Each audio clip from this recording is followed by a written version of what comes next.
sell kombucha. And so while what started as a side hustle in campus ended up being something that I'd choose to make my career. That search gave birth to kombucha. I immediately picked up kombucha, made a lot of home brewing, and then got better at it until I decided to register the business. But where did the name kombucha originate from? There was this Korean physician by the name Kombu. He went to treat Empire Inky of his stomach bug, and then it is known that Kombu's tea, now cha is the name of tea in Japan. So kombu, they combined kombu and tea to make kombucha. So kombu's tea healed Empire Inky. That's how the name was coined. Kombucha is actually made out of fermenting tea with a culture or a colony of yeast and bacteria. So we have the yeast acting on the sugar in the brew, and then we have the bacteria converting the alcohol produced into very beneficial organic acids. Andrew recalls how challenging it was to venture into the business with no capital.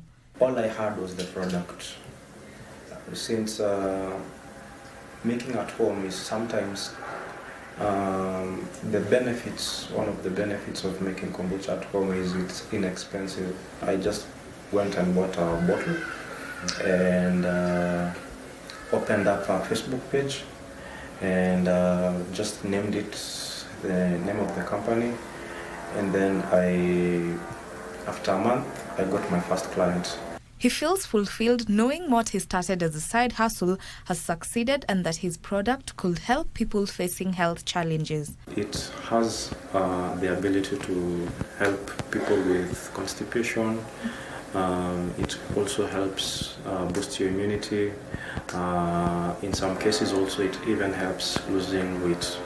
With the help of technology, he has made it easy for his clients to purchase his products online. I actually have grown a customer base out of,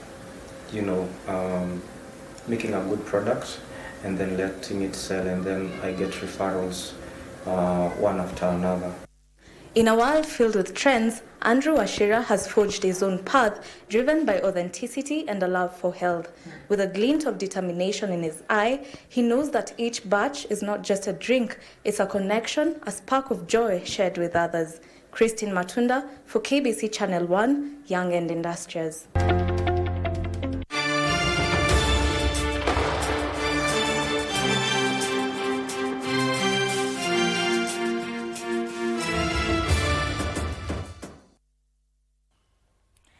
A very good morning to you. Happy New Year to all of you who are watching us from Kenya and beyond. Welcome to BizCheck. This is the first edition of the year 2025. My name is Betty Kiptum and Lensa Odingo is my colleague on the sign language interpretation. Now, today we have quite a lot lined up for you over the next 2 hours or so, including stories from the field, the anticipated release of the KCSE examinations results that as well we are following up on. But here in studio, we want to have a conversation on matters, the economic outlook for the year 2025, a bit of a recap of 2024 and just everything in between. Welcome to the program. Now we want to, let me just introduce my guests to you who are already in studio with me. We have CPA Philip Kakai seated right next to me, who is the ISPAC chairman, as well as Diane Meria, who is a financial consultant, and Brian Omondi, who is on the far left, who is the managing partner at Brian Forensics. Thank you very much for joining us, and Happy New Year to you all. Thank you. Karibu sana. Maybe we can just kick off with a recap of 2024, you know, how things were in 2024. And I will start with you, CPA Philip Kakai, kindly. Thank you. Before I do a recap, I would want to thank KBC for inviting me on behalf of the Institute of Certified Public Accountants and Kenyans. I'll be able to talk to many of the issues that faced us in 2024 and more prospects in 2025. I take this opportunity to thank KBC for this invite. Thank you. Karibu sana. Right. Yourself, Dan?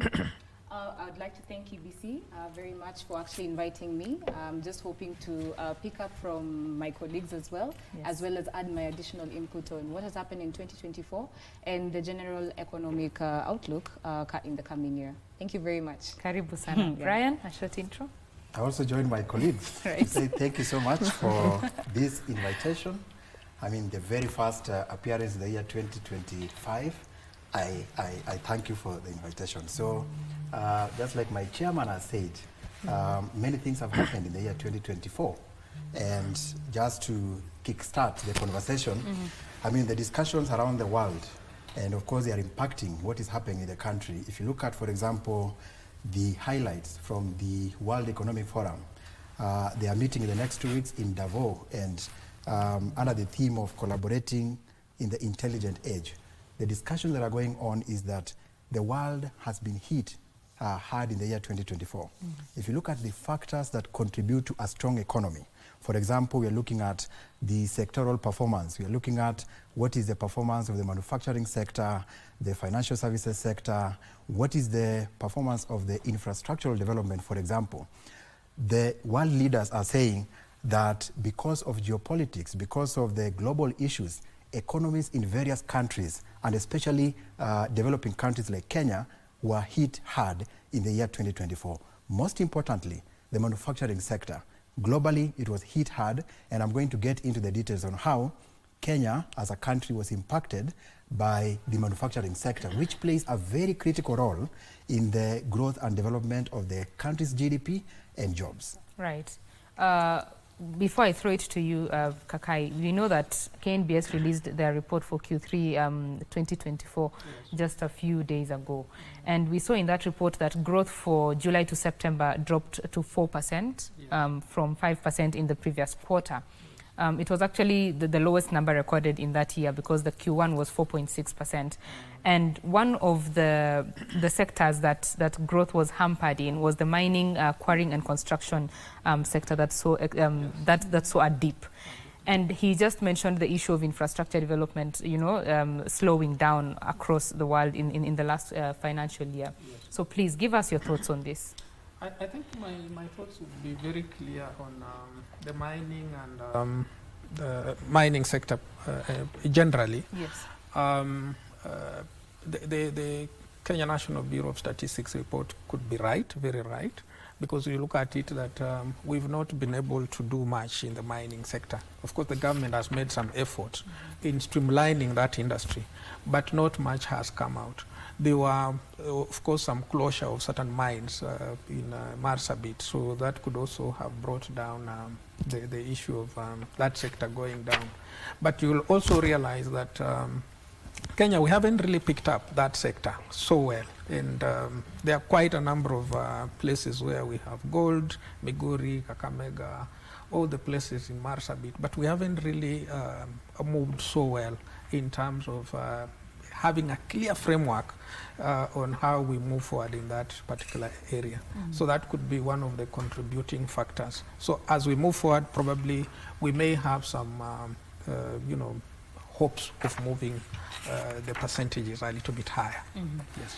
When you speak from the perspective of a common mwananchi in this country, oh yes, they feel that all these numbers are being thrown around of economic growth, and inflation coming down. Yes. But there is no money. People are saying that there is no money in their pockets. Betty, you are right. I equally don't have money in the pocket. But what we ought to understand is that inflation has moved from a high of 7, 6, 5, and now the overall inflation comes to around 2.8 national. And this is just because of the fuel factor. The prices of fuel have come down, the agricultural factor.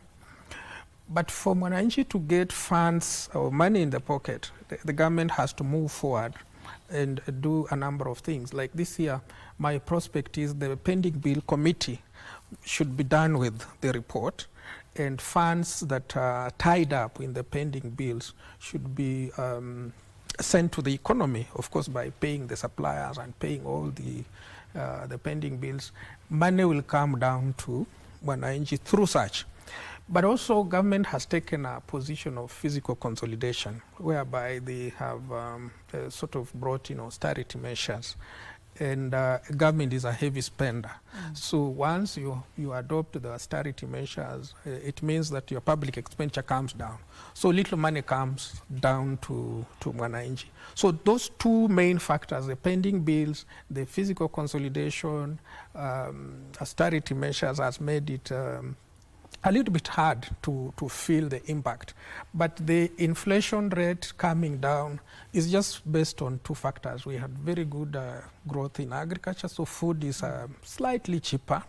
Our exchange rate has also improved, so importations of fuel products, petroleum, has a little bit calmed down. At the pump station, because Kenya operates on more of fuel, the engines, the industry, everything. That's the reason why the inflation has come down. But in reality, money can only get down to us, common mwananchi, after the government makes those two decisions. Right. Let me bring Diane Miria into the conversation now. I'd like to hear your thoughts on how 2024 was for you as a financial consultant. I think 2024 had its bit of challenges, as my colleague has added. Okay, basically the GDP, as we've seen, has actually declined. Based on the Q3 reports, we could see that similar results in 2023. The GDP growth was around 6%, and now it has dropped down to 4%. Again, that's because of a lot of reduced growth in various sectors in the economy. The highest decline actually being the mining industry, being the mining aspect, and also being under the construction, also because of the construction, as well as also you could also see with the agricultural sector, there has actually been a slowdown compared to the previous year in 2023, where at least it was around 5%, and now it has declined to 4%. And as my colleague has said, a lot of the economy is driven by, I would say, like an injection to the economy would be speared off by an increase in government expenditure and also a reduction in taxes. But this has not been the case. As we can see, there's been a decrease overall because of the austerity measures. Again, because of the IMF recommendations and also our high external debt that we also need to pay off. So because of that, the government has cut off its expenditure, and as well has also increased the taxes. So because of the decline in the disposable income, it's been a very difficult year. As you said, there's not been any money circulating in the economy, and I think that's been the information and also the communication on ground. Whenever you speak to people, even cab drivers, they will tell you the same thing. So as at 2024, it has been a very difficult year, coupled with a lot of socio-political issues, also as well as the climate. I think we've had also issues with agriculture because of maybe there was a problem with the rainfall and climate. Yeah, so that has actually been the major issues. But we can also see that also in terms of the payment of the external debt, there has been, at least we've seen some substantial progress, but because of the declining, with our declining reserves and the declining exports, it's been quite a difficult year. It's been quite a difficult it has, year. I see you, Brian, nodding in agreement with Diane. And of course, it has been a very difficult year for Kenyans and maybe globally. When we came into 2024, the numbers showed that it was going to be a difficult year, considering what the government wanted to do. And a lot of tax issues came up. We, of course, remember the finance bill that did not go through and the unrest around it. And as we speak, there have been additional taxes and levies on Kenyans. I would like to hear from you, Brian, how this has impacted on Kenyans. Thank you so much once again. I think picking up from the global perspective, 2024 generally, as I mentioned earlier, was a difficult year, not just for our country, Kenya, but for the globe at large. The discussions in Davos in January 2024 centered around what are the impacts, what factors are impacting the economy generally. And the discussions that came up were, for example, that because in the year 2024, 50% of the world population went into election, presidential election. And there is an unrecorded factor that the citizenry believes that the economy of a country will be affected by who is being elected to become the leader of the country. That is not supported by economics and it's not supported by data. But that was a general feeling across the world. So because of that, countries' economies were shaken. And to bring it back to Kenya, my brother CPA Kakai said that the economy in the year 2024 grew by 5.2%. That is correct. National Treasury report indicated that our economy expanded by 5.2% in the year 2024. In the year 2025, they are projected that the economy will expand by 5.4%. Other critical organizations have also commented on what the outlook for 2025 looks like. For example, the Central Bank of Kenya has indicated that our economy will grow by 5.5%, a very high amount. If you look at the projections by the International Monetary Fund, IMF has taken a conservative approach by projecting that our economy is going to expand by 5.0%.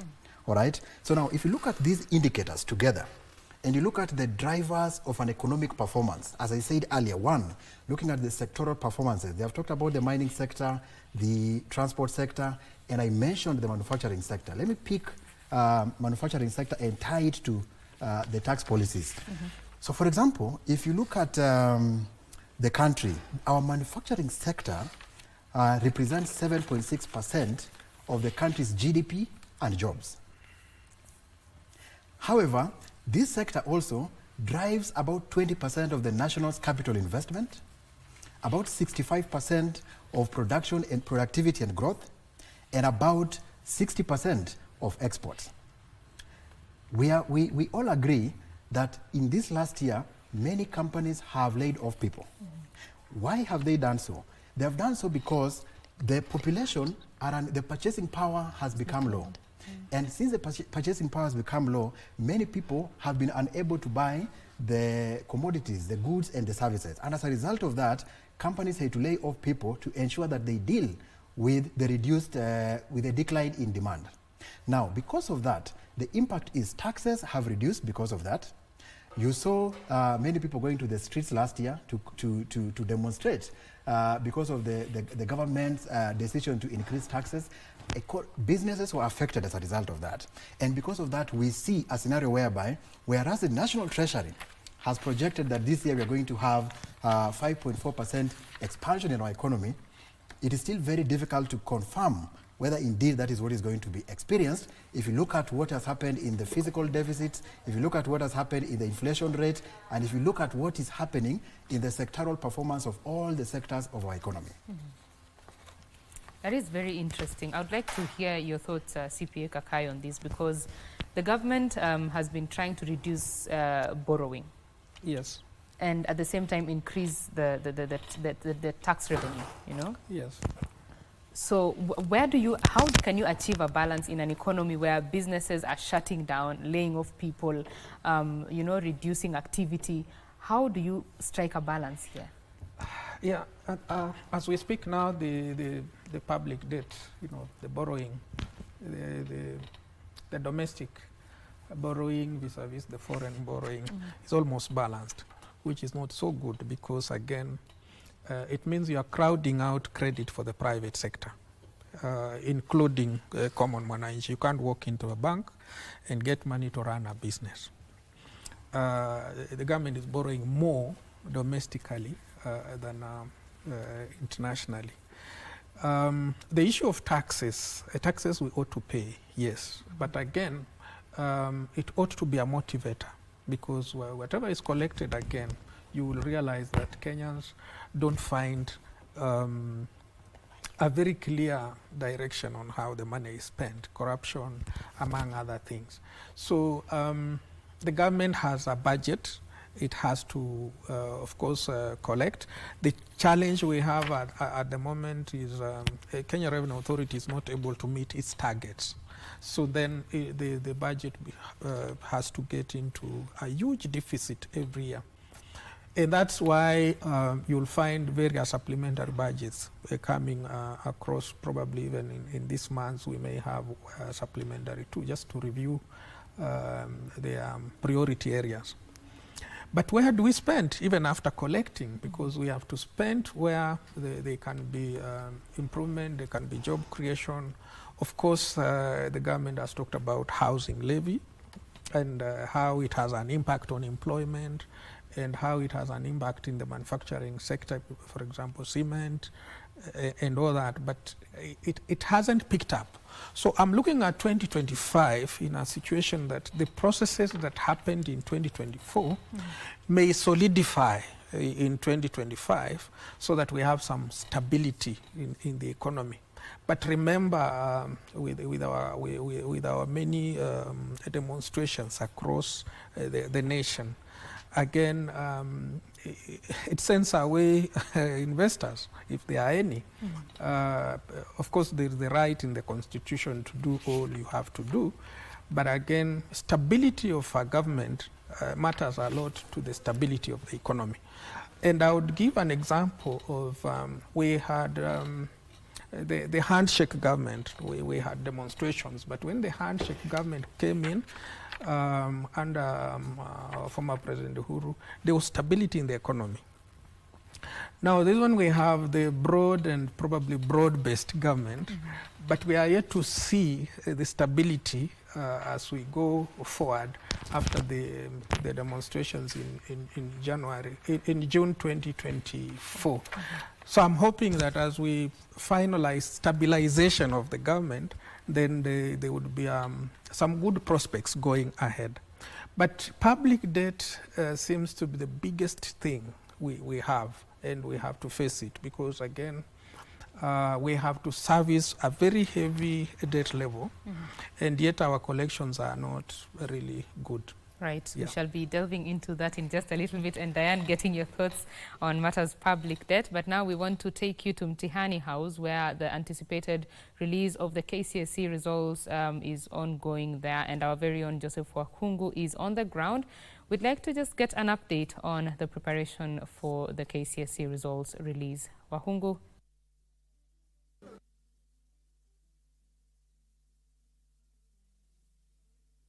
From the Kenya National Examination Council's headquarters right here at South Nairobi County, we are waiting for the arrival of the Education Cabinet Secretary Julius Migos Ogamba. This is the day that over 965,000 former or last year's KCSE candidates have been waiting for. This indeed is the day when the Cabinet Secretary is going to release the results for the 2024 Kenya Certificate of Secondary Examination. Now, the CS had informed us a week ago that the exams will be released this week, and indeed, the government is staying true to its word. And of course, anytime from now, the CS will be coming here, as you can see behind me. If the cameraman can show us, we can see we have directors of education from various areas coming, school heads seated here, waiting for the CS to come. And of course, when he arrives here, we will be able to know how the candidates fared in the exams last year. Now, just to remind you that the exams ended on November 22nd, 2024, and the marking of the exams started immediately. There was some slight delay in as far as release of the results were concerned, and maybe that could have occasioned some anxiety among the former candidates and their parents and the schools where the exam centers where they did the exams. But that is about to come to an end this morning when the Cabinet Secretary will be releasing the results. We are here ready, set to ensure that everyone, everywhere they are able to know how the candidates fared. So as you can see, we are set, and we will be, of course, bringing it live from this site in as far as everything the exams is concerned. So Betty Kiptum, back to you in the studio. Thank you very much, Joseph Wakungu. They are coming to us live from Mtihani House, where the KCSE results are set to be released by the CS in charge of education. And KBC will be bringing you those particular proceedings live when that event begins. We come back to studio and continue with our conversation on matters the economy. We are looking at the 2025 economic outlook and where we have come from in 2024. And with me in studio, CPA Philip Kakai, the East Park chairman, Diane Meria, financial consultant, as well as Brian Omondi, who is a managing partner at Brian Forensics. Thank you very much for staying with us. Diane, I'd like to get your thoughts on what CPA Kakai just said before we took that link on matters public debt and achieving that balance. Please go ahead. All right, thank you very much. Actually, in terms of our external debt, I believe, okay, that's something that's quite clear. Kenya is actually in a very deep hole, and that's also, it's quite sad that it's also a common feature in most of sub-Saharan Africa. So as it stands, I think by June 2024, as per CBK, the level of public debt at the time was around 10.6 trillion shillings. And as it is right now, almost 70% of it, 70% of our entire GDP is going towards servicing a loan.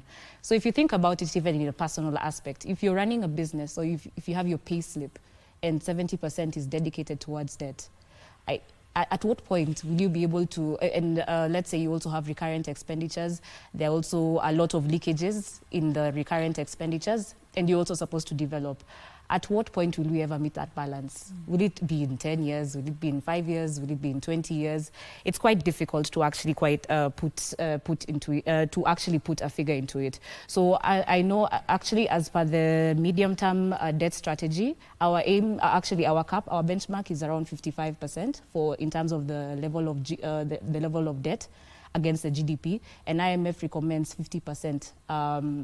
50% to be 50% of it, or 50% of it, but at the moment we are actually way higher. So I don't know when we are ever going to reach that balance. But I think part of the solutions in which we can be able to at least be able to lift ourselves up from this disastrous situation is also by improving also the level of transparency in terms of our debts. For example, in the transparency index for the past decade, we've been between the numbers 120 to 140 out of 180 countries. That's a terrible statistics, and it really speaks clearly into how the usage of these funds. So there's a lot of leakages in the economy, and and with it comes a lot of corruption. So we're supposed to, a part of it is also ensuring that we're able to plug in those holes to ensure that there's enough. There's also enough to circulate in the economy. Also in terms of actually, even in public websites, in the government websites, it's very difficult to actually get a clear statistic in the number of actually the outstanding loans, let's say even as at December, because we're actually now even using June statistics. I think another thing is that we should also be able to have better mechanisms in dealing with shocks. For example, in 2020, where there was a huge decline, we were dealing with the COVID-19 pandemic, and with that came there were a lot of shocks into the economy. So what did most governments do, even in sub-Saharan Africa? They resorted to debt, and that debt is also part of the problems that we're dealing with right now. And the only way that we can actually pay debt is through taxes, and also increase in revenue. In different revenue sources. However, we should strike a balance in terms of taxes, because we cannot overtax and expect that there will be to the economy to expand. Yeah, so that comes in. It's basic economics. There's a Laffer's curve. There's no way that you can be able to, you can only collect tax revenue up to a certain threshold, after which it becomes actually a decline. It results to a decline into the economy. So I think that's something that should really be considered, especially in this financial year, if we're going to achieve the 5.4 GDP growth. Because as it stands right now, it seems a bit too optimistic. Ambitious, eh? Yeah, seems a bit too optimistic. Right. Yeah. They say that if Kenya was a business, it would have been shut down already. Yeah, exactly. Brian, I'd like to hear your thoughts on achieving the balance as well in terms of taxation. How do you ensure that the taxation is not crumbling, the business environment and killing businesses? I think the starting point would be that the budget is a balancing act. The revenue side and the expenditure side must balance at the end of the day. painting a picture about our country. At the revenue side, we have the expenditure by the national government. We are talking about the executive, the legislature, and the judiciary, and of course the 47 county governments. On the revenue side, we have taxes, we have non-tax revenues, we have grants, we have loans. So the problem we have been having as a country is that our expenditures have been way too much higher than our revenue. And as CPA has said, the best thing to do when you get to that point is to get into borrowing. And we have gone further to borrow far much beyond what we can be able to pay and sustain the economy. But I want to admit that the process of putting up policies that can ensure that the balancing act of this budget is achieved is not an easy thing. We have to agree, it's not an easy thing, it's a very complicated thing. We have what I would call inescapable obligations of this country. These are obligations that whether we have money or not, the country must take care of them. One of them is our pension. One of them is our free primary education, free education budget. The other one is, say, fertilizer budget. These expenditures must be taken care of whether the government has money. So now is that there is no flow of money in the economy. And why is the reason? The reason is because banks are finding it easier to loan the government and not to loan you.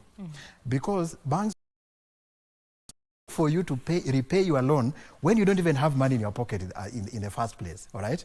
So now because of that, we don't have money in the economy. That is the harshest reality. So business have been affected, but I think the main problem also is that the government has in part contributed to how the businesses have been affected. The tax policies have not been favorable.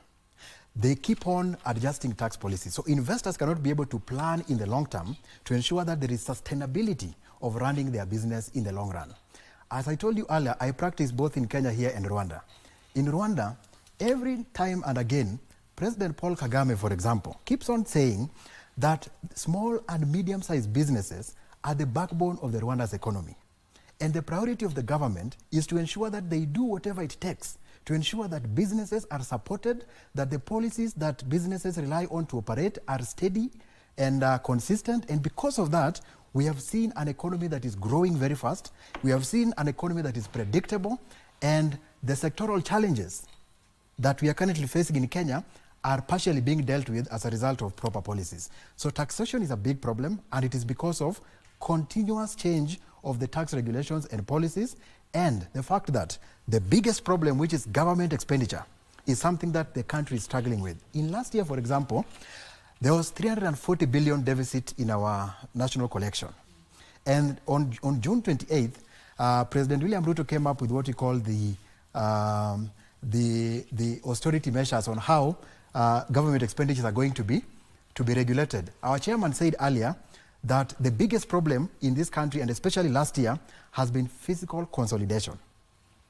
So our fiscal landscape as a country has been a big problem.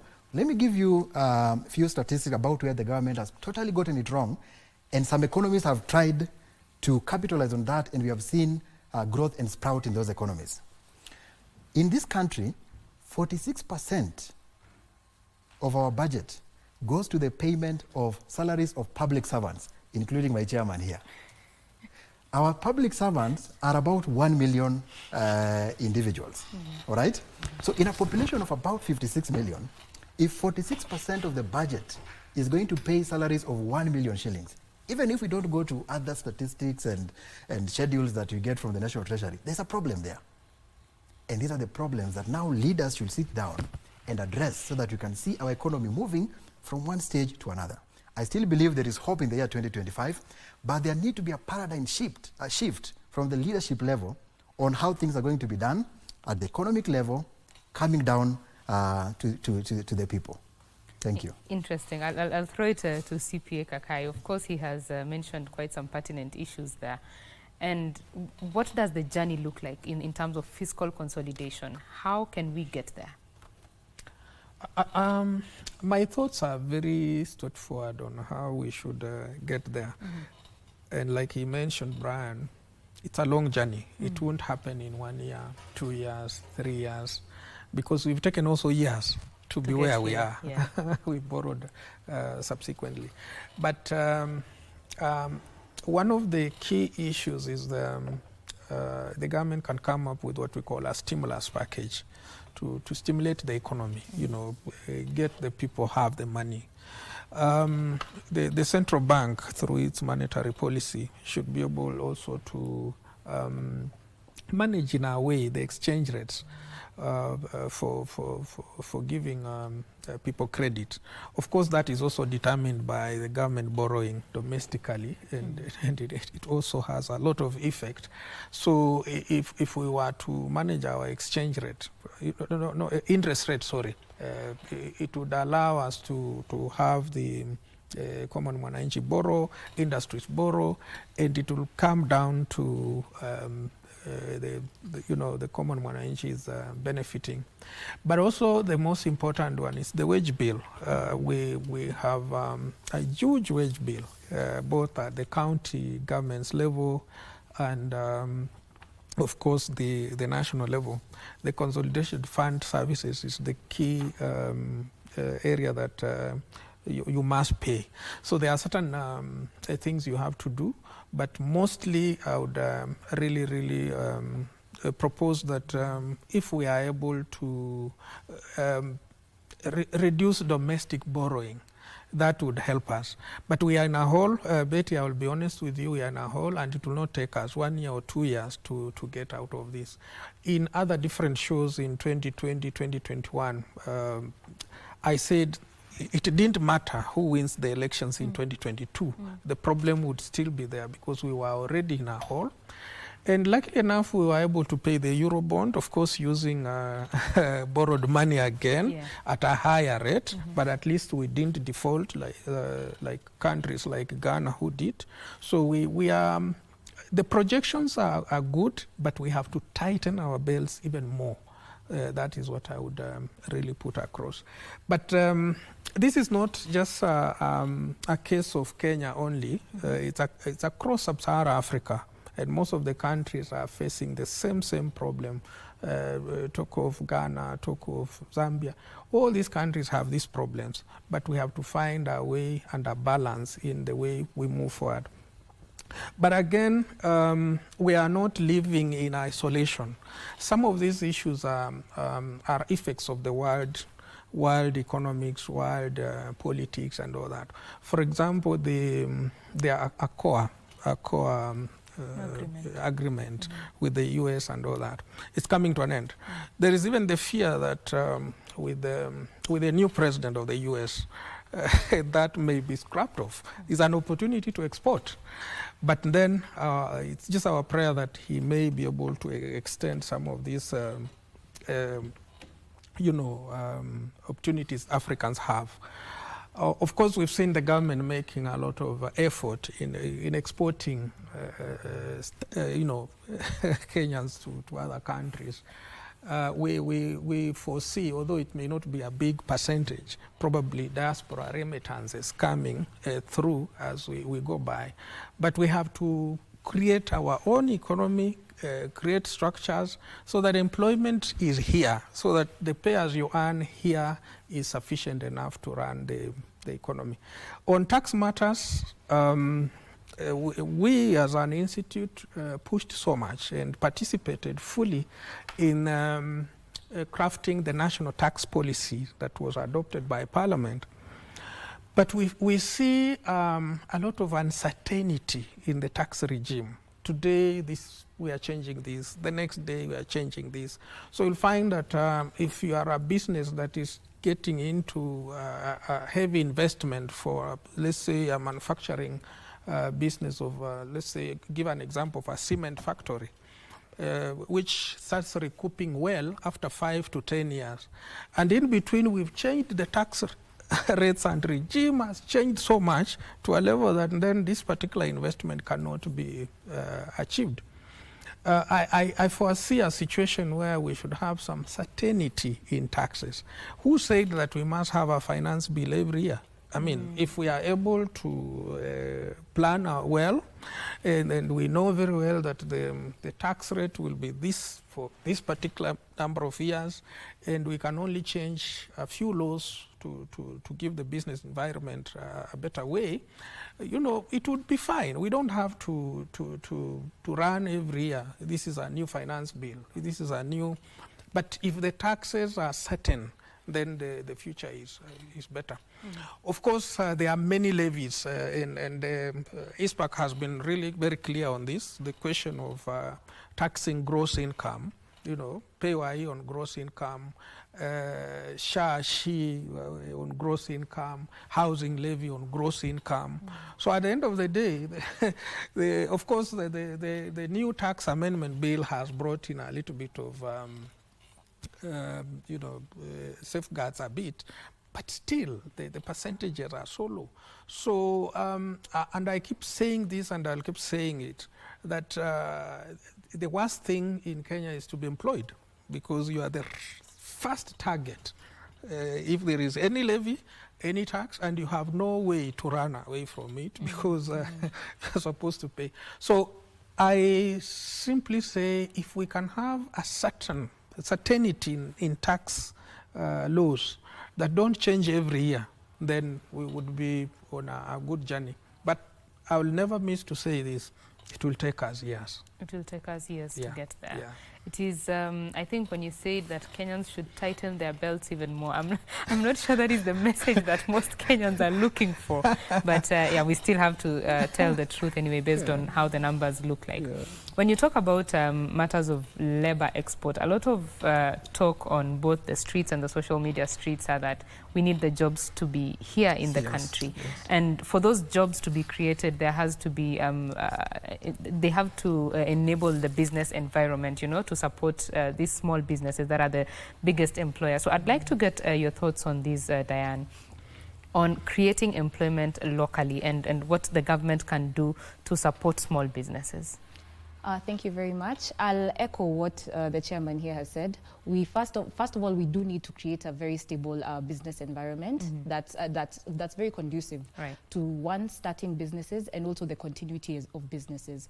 So as it stands, even right now, even at basic, I'm not even going to look at businesses. If you're under formal employment, you cannot even plan your pay slip, your net pay, for a year, because we don't even know what's going to happen mid-year, because they may be, okay, given the past how many years? 3 years, we've always had different finance bills. That should not be the case. It really shouldn't be a norm. We should have some sense of stability in this, because you can imagine if a manufacturer, for instance, a foreign investor wants to come into Kenya, but you have all these licenses, you have a very unstable tax environment, and as we can see, also our economic growth is not per se increasing. Actually, per the years, there's been a slow decline. There's no motivation for you to actually start a business here, and that will also reduce the chances of employment. Number two, when you're always attacking the pay slip or the net pay, yeah, if businesses are there's always an increment in taxes. If you're a person, if also you under formal employment, you also have other people that you're hiring. You may have a cleaner that you're also hiring. There could be some casual laborers. But if your disposable income is continuously reducing, that also further reduces the level of employment in the country. So those are the part of the things that should actually improve. We should focus on creating an enabling environment for businesses. From the GDP growth statistics under various sectors, there has actually been a general decline in most sectors. So the government should actually focus on stimulus packages of increasing at least the disposable income, as well as also creating access to credit. I've seen with the CBK, I really don't fault them, because all through the past few years, we've been seeing a global trend of interest rate hikes. All through, actually, every central bank especially the developed countries, they've been increasing their interest, the benchmark interest rate. So what happens is there's a lot of capital flight, and so CBK, in order to match that, they also have to increase the interest rates. However, here the banks are really benefiting because as you increase the interest rates, also their level of income increases. So that's why you can see there's a whole, banking sector have been recording massive profits. Yeah. Even in terms of the layoffs, they've been the least in the industries. They've been the least number of layoffs, especially in the banking industry. So CBK are trying their best. I know they've actually been they lowered the benchmark interest rate 3 times. However, it's not that the commercial banks are not that receptive. It's kind of sad when the interest rate hikes, they very fast they'll actually increase those benchmark the interest rates, the commercial for the commercial loans. However, whenever there's a decline, they're a bit hesitant in reducing. So that per se has also really impacted, for instance, even the construction sector. You need interest. I mean, if you want to construct, you do need sources of financing. If this happens to be very expensive, that also further magnifies the cost into the economy, and also that will also lead to unemployment. So we really do need a conducive environment, and that requires a collaborative effort of fiscal efforts by the government, as well as monetary efforts also by CBK. Yeah. Right. Thank you very much, Diane. Brian, I'd like to, you mentioned Rwanda and Kenya, a comparison of that. And of course, that is making Kenya a little bit less attractive when it comes to investors out there. I'd like to hear your perspective in terms of ensuring that Kenya in the region, in the EAC region, is remaining attractive. That's a very good question. I think let me start from this point. The African Youth Survey, a regular poll, suggests that about 71% of young Africans are planning to start a business. So the question is, what are the countries doing to ensure that they support this high number of people who are keen on starting businesses? Because as I said earlier, the backbone of any economy is a successfully run business. So I think, to answer your question, what the country needs to do to ensure that the country is more attractive and businesses thrive, in my view, is to ensure that they pay a lot of attention on the economic sectoral performances. And I would want them to take a keen look on what is happening in the manufacturing sector, for example. Manufacturing is a very critical sector in any economy. And historically, the manufacturing sector has employed so many people, and it has had a spillover effect to the economy. In an article about Mauritius, a country that, a small country that was poorly dependent on sugar in the 1960s, and which currently has now improved and now has a very strong textile manufacturing sector. Joe Stadwell, the author of How Asia Works, says that African countries, and he was very specific on developing countries, he says that developing countries, especially in Africa, should now understand the critical role that manufacturing sector plays in the economy. And they should ensure that their policies are aligned with how businesses can be able to be supported, the tax policies that are consistent, and the fiscal environment also that is sound and efficient. The head of African Development Bank, Dr. Adesina, has been repeatedly quoted as saying that African heads of state should now focus on how to create young people who can be people who are focused on creating jobs and not being employed. In many studies, it has been shown that companies that have so many people employed and utilizing a very small amount of technology have normally underperformed in terms of their contribution to the economy than countries that have so many businesses that have been empowered, businesses that have been, the policies and the policy environment is sound and efficient. Yeah. So what we are saying in a nutshell is that there is a sense in which our country should focus on how to improve the sectoral performances to ensure that now it is attractive to investors, it is attractive to this young population that is keen on starting businesses, because it is these businesses that are going to contribute and impact the growth of an economy. A very quick statistics about the contribution of small and medium enterprises to the economy. In Africa, a composition of about 384 companies contribute to about $1 billion revenue in a year. In China, half of those companies are contributing to the same amount of money. So then therefore, what it means therefore is that we need to ensure that our businesses are empowered. You can see very few companies in China, so many companies in Africa contributing to the same amount of revenue. So there's a problem that needs to be addressed in Africa and in Kenya as a country as well, to be able to be attractive to the investors and to ensure that businesses are supported to thrive. Thank you. Right. That, of course, as he said, takes time, and it's a journey that has to be walked. Yeah. The question is, have we even started this journey? Like, is there a clear roadmap in this journey of where we are going, or are we just, touching here, touching there, borrowing here, taxing here? CPF Kakai, please. Yes, I would say from the perspective of the government, there is some effort, but a bit lower, because the approach now is, can you get money to feed this? Yeah. Can you get money to do this? But the long-term approach is there because of a number of things. One, of course, we are yet to see the impact, the physical consolidation, which the government is trying to put across. Two, the zero-based budget, which we are waiting to see how it will be crafted. Of course, we've given our views as the institute, but arriving at a zero-based, budget is another thing, given the government expenditure. And the other one is the government's effort in moving towards supporting the SMEs. Right.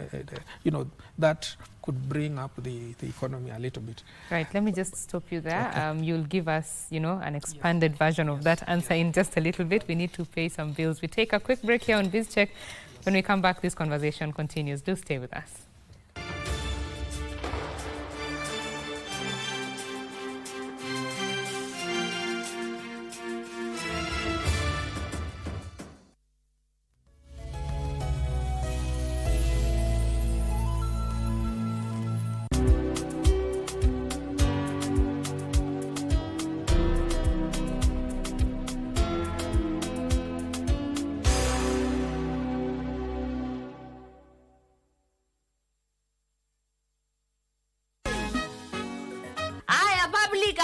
Public announcer. It is not Njayandik, it is Njanjanjatik. Can we go now back to the birthday party?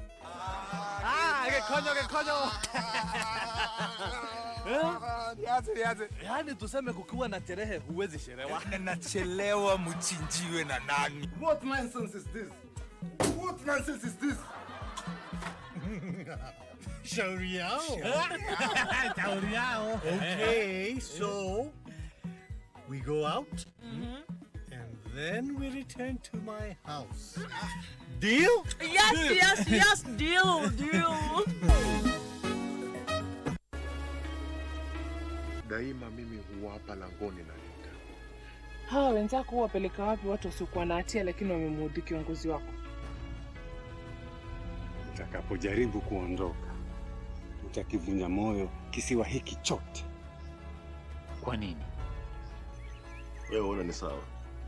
Kwani kosa liko wapi? Umjui bure. Wewe unaona ni mimi na raha kwenye ndoa hii? Wawezaje kuacha mimi barafu ya moyo wako kaenda kufuatana na kijakazi? Niko hapa na ukicheza hiyo nafasi unayoringia nitakuhukumu. Subutu. Hapa ni nyumbani kwangu Karembo. Nitafanya vile ninavyotaka. Zamani hizo soma katiba mpya utanielewa.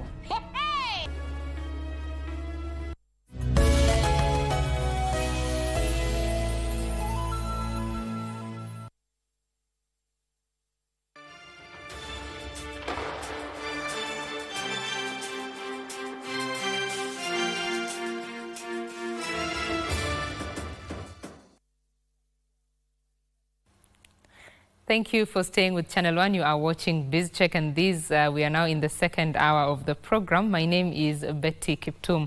In studio, we are continuing with our conversation on matters, the economic outlook for 2025. And a statement that we've had is that you might need to tighten your belts a little bit this year as we, start to rise from where we were in 2024. And in studio is CPA Philip Kakai, who is the ISPAC chairman, Diane Meria, financial consultant, as well as Brian Omondi, managing partner at Brian Forensics. Thank you very much for staying with me. I'll throw it to you, CPA Kakai. You were telling us about the journey towards fiscal consolidation. Yes, the way I had put it earlier is that we have to take time to arrive at the final destination. And part of the fiscal consolidation is austerity measures. In the 90s, when some of us were growing, there was a freeze on employment for quite some time. That's going to happen because if not, then the wage bill will continue growing. Two is to really invest in the manufacturing so that we can create employment. We don't refuse. We can send our boys and girls to Qatar and whatever country, but it would be more productive to have such a jobs here through manufacturing, agriculture, the service sector, and all those sectors. Because again, it's easier to get the taxes locally. Number three, and this one I'll keep saying, if we can be able to support the SMEs in whichever way. Of course, we have the Hustler Fund, which in my own estimation hasn't really achieved much because, again, guys are not paying back the money.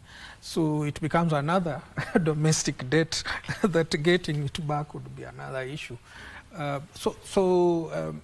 If we can be able to support the SMEs through creating an environment of getting cheaper credit, then we would be able to move. But public expenditure has to reduce somehow because, again, we are running a country with so many office holders, so many everywhere. Advisor to who? An advisor to the advisor, an advisor to the another advisor. So you can't really get to change this if we have to move in this direction. And my final one would be to manage the debt. We are, of course, in a hole. We have to manage our debt. We cannot run away from it. It's there. We have to manage the debt and see how well we can craft, probably retire some debts and get long-term debts. Concessional loans would be a little bit better than these commercial loans we run to. But of course, we run to commercial loans because already we are grey listed. Our credit rating in the world hasn't been improving. So then getting the concessional loans becomes another issue.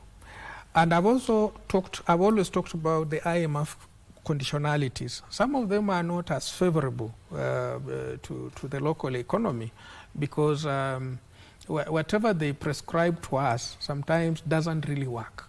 And I remember the structural adjustment programs of the 90s. It never worked. So sometimes it's good to come up with a local solution. And we know they support us, and we have no option. Of course, we've been to China so many times, and the Chinese probably are also saying, Kenya, hold on a bit. But concessional financing would be the best option. Retire the commercial loans if it is possible, and look at our loan book and be able to extend, get some 10-year, 30-year loans so that we can have some breathing space to be able to create an environment where we can have the money available to even service the debt. And the final one, Betty, is I must appreciate this. The government is doing its best. Our economy is very resilient. Even with the turbulence, if it was a different country, we would not be here. So our economy is resilient, and we can only do better by supporting the way we do things.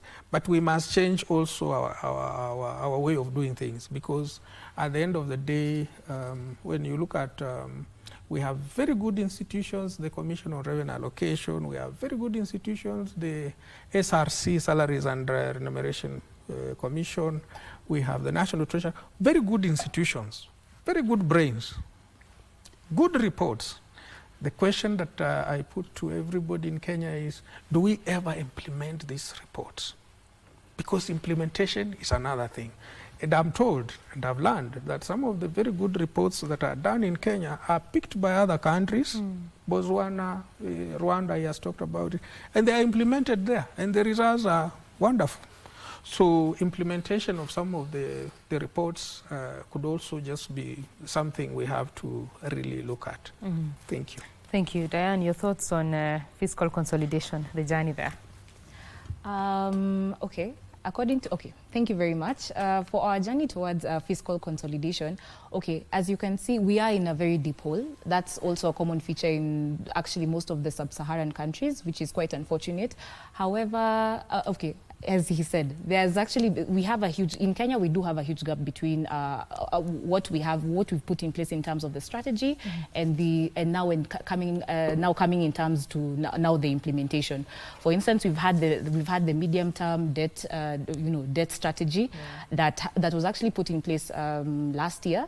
However, and it actually had several goals. There was socio-economic transformation, there was increase in employment, there was expansion of the tax base, and there was also economic turnaround. However, those were actually the core mandates of this the strategy paper. However, as actually at the time, the debt that was in June 2023, the debt was still at 10.3 trillion. However, when we come now in June 2024, the debt has now escalated up to around 10.6 trillion. So the aim of this paper was actually to reduce this debt, because our benchmark in Kenya, as I had said, is 55%. But however, we're actually, like now, if we do the present value of the external loans, it's around 68.2%, which is, I mean, that's a huge margin. It's around, it's a huge margin if you compare 55% and 68.2%. So as we are, we still have a lot of, there's still a long journey towards there in terms of fiscal consolidation, because for us to transform the economy, we need to create an enabling environment. Through that is that we also need to reduce the amount of debt. We should also reduce the aspect of also reducing our debt appetite, because one, if you resort to external debt, it puts us in a very precarious position, because now we are dealing with foreign currency of which we already have diminishing reserves at the moment, and also when you resort also to a lot of internal debt, as it is, we can't get loans. We have actually reduced access to loans. So as it is, and also with the tax environment, again, because of the instability, it's also a bit difficult. I do understand the precarious situation the government is in, because there's been a huge appetite for borrowing ever since from the past years, where it accelerated from when Kibaki stepped out of power. It has really accelerated. We've really hit several ceilings, and we keep on increasing that ceiling. And the debt sustainability, and according to the debt sustainability report, that's also a huge hindrance for us. Right. Again, so in terms of our fiscal consolidation, I'd say we are, and also you see, even in terms of also what also affects is also the transparency. Again, that's a huge factor, especially with debt, in order for us to also get lower cost of debt, for us to reduce, because if we have the appetite of, we do have external debt, and also that has also reduced our debt rating has also reduced because of that. So for us to, the journey basically it's like a journey of 1,000 steps. Right. And we are maybe on step 5. Yeah. So, and also Kibaki had the dream of Dream 2030. Okay. I'd say how far exactly are we from reaching these goals? So It's been a bit difficult, but yeah, we hope for the best. We do hope for the best. Well, those are pictures that are coming to you live from Tihani House. We see PSs there and the CS just getting ready for the release of the KCSE results.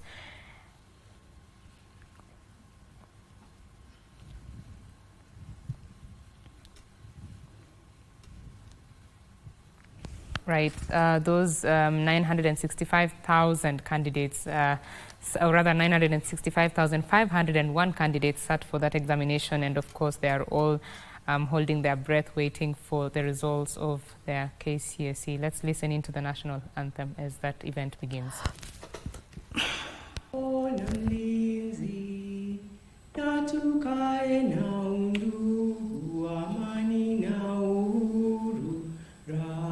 Tupate na ustawi. E Mungu twaomba uilinde Jumuiya Afrika Mashariki, tuwezeshe kuishi kwa amani, tutimize na malengo yetu. Jumuiya yetu sote tuilinde, tuwajibike, tuimarike, umoja wetu ni nguzo yetu, idumu jumuiya yetu. Thank you very much. While still upstanding, I would like to request Bishop Kasinga, please, for the opening prayer. Let's pray. Our most gracious and loving Father, in the name of Jesus Christ, we thank you this morning that we are gathered here because of our children, the cohort of 2024 KCSE candidate that sat this exam in the various centers. We want to thank you, Lord, for all that has gone into the processes until this time, that, Lord, they are waiting wherever they are all over the country, even to know their results. We want to pray for this congregation. We want to pray, Lord, for our CS and PS and all the education leaders in this place, that God of glory, as they guide us through this ceremony, your name will be glorified. Give them the strength and the wisdom as they execute the mandate that we have placed on their hands, O God. We want to pray even for our children, Lord, even going into the future, the Lord, you will bless their future, that none of them will go into waste. The Lord, you will open their minds and give them insights together with their families to know what it is they need to do from here. They will come back and be of help to this nation. We pray and receive your will through Jesus Christ our Lord. Amen. Thank you very much. You may take our seats. Our Cabinet Secretary for the Ministry of Education, Honorable Julius Ogamba, the PS Basic Education, Dr. Belio Kipsang, the PS Higher Education and Research, Dr. Beatrice Inyangala, all other invited guests. May I take this chance to welcome you to this year's release of the 2024 KCSE examination results. Ladies and gentlemen, good morning and a warm Happy New Year greeting to each one of you. I am Imelda Barasa, the Master of Ceremony for this function today. On behalf of the management of the Kenya National Examinations Council, we extend our sincere appreciation for your presence today, given the short notice of our invitation. Hi. Sir, at this point, allow me to just make brief introductions and hand over then the program to our CEO. I will begin off by introducing the next staff, please. You are the owners of the home, so let's welcome our guests. You can wave so that our CS can see that we are here, and we want to appreciate the work that you have done.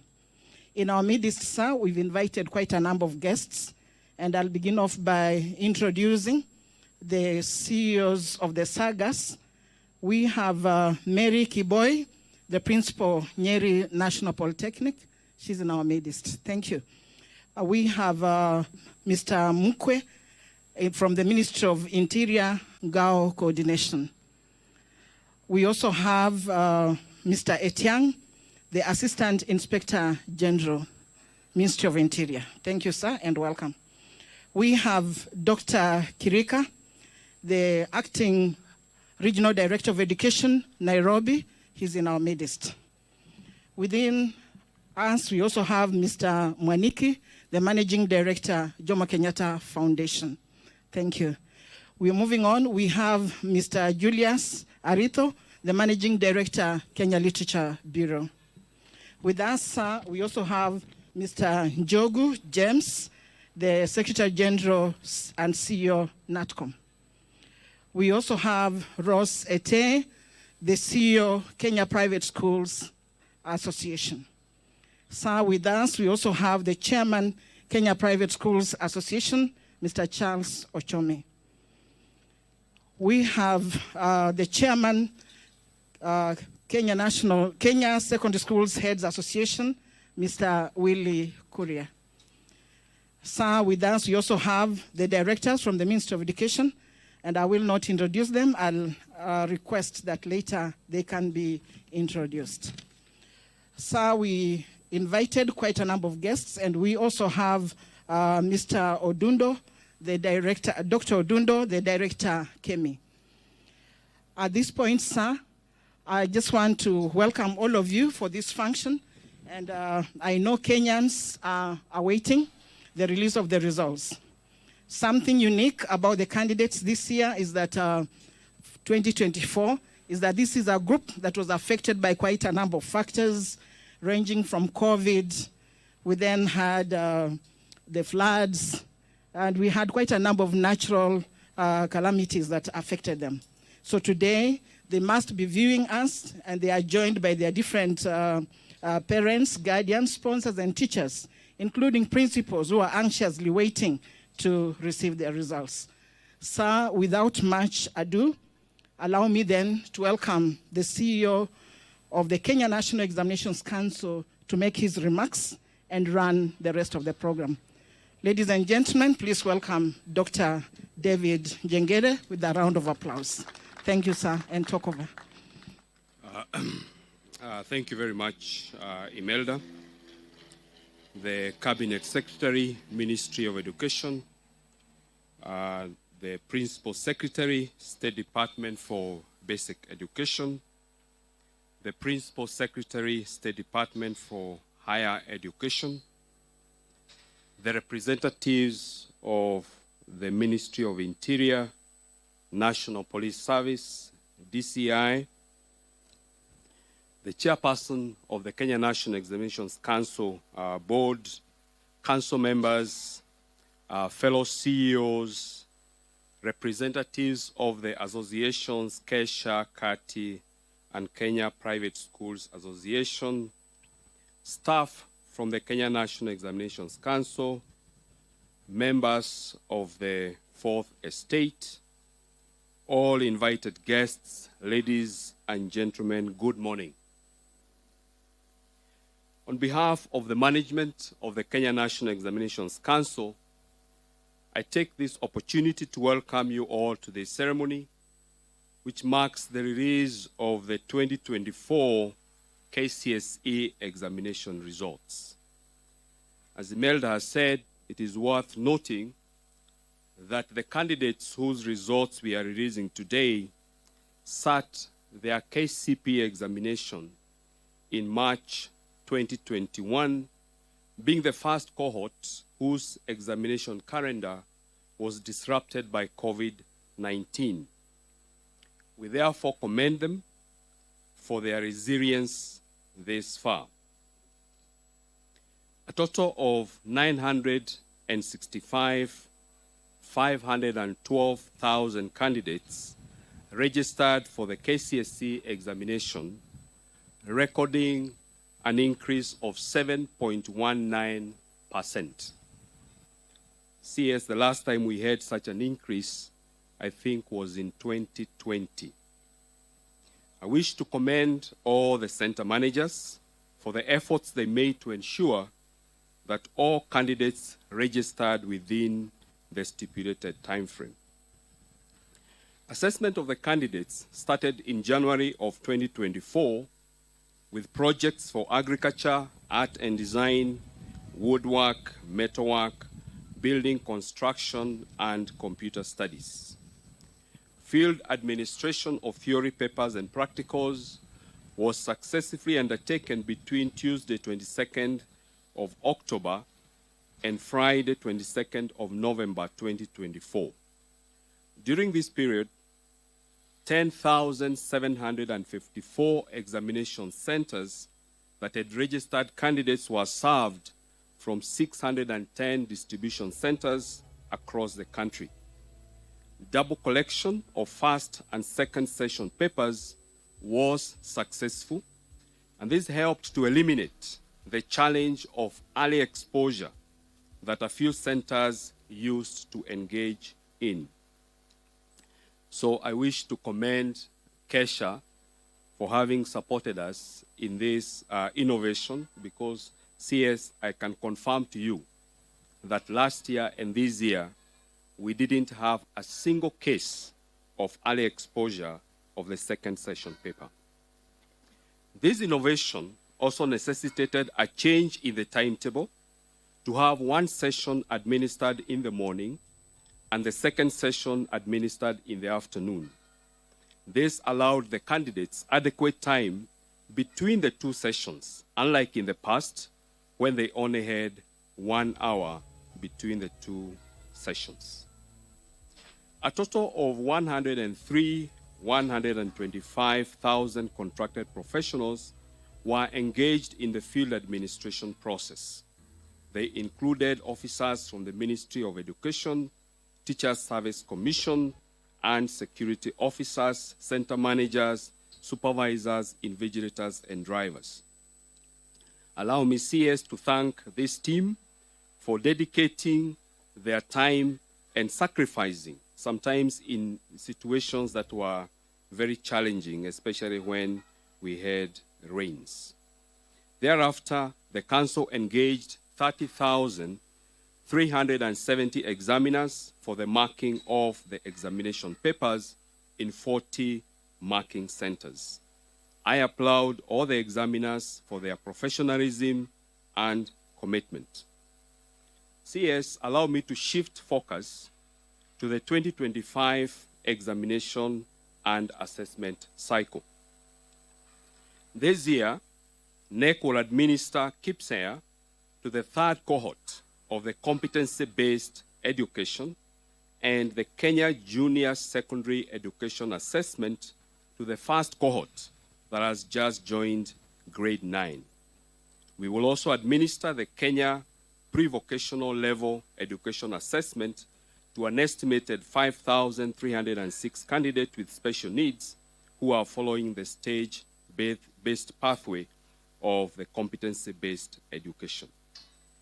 In readiness for the Kenya Junior Secondary Education Assessment, KNEC undertook a pilot in July 2024 by administering the assessment to learners in 235 schools sampled from all the 47 counties.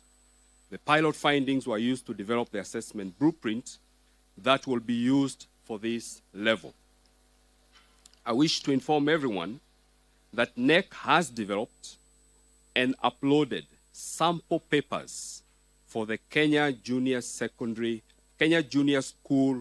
Education Assessment, and they are available on the KNEC CBA portal. These papers, CS, I wish to reiterate, they are free, because we know that there are enterprising Kenyans who will attempt to download them and start selling to schools. These papers are free.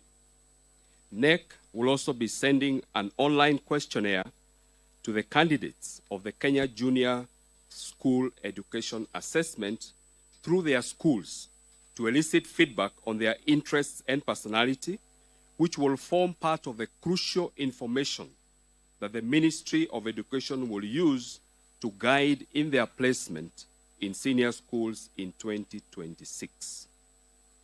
KNEC will commence registration of the 2025 KCSE candidates on the 27th of January 2025, while registration of Kenya Junior School Education Assessment and KCSE will start on 17th of February. I wish to appeal to all center managers to ensure that all candidates are registered accurately. CS, this is one area that we usually have a very big challenge: the capture of candidates' registration details. Parents, too, need to take it as their responsibility to coordinate with the schools so that every candidate is registered and their details are accurate, especially the spelling of their names and the order of their names and the subjects that they will be registering for. Further, I wish to remind the public that the last KCSE examination will be administered in 2027. And therefore, we wish to invite any person who wishes to do a repeat, either partial or full, of the examination to take advantage of the remaining 3 chances. At this point, allow me to invite the chair of the Teacher Service Commission to come and make his remarks, and thereafter invite the chair of the KNEC Council, Professor Nyabundi. Thank you.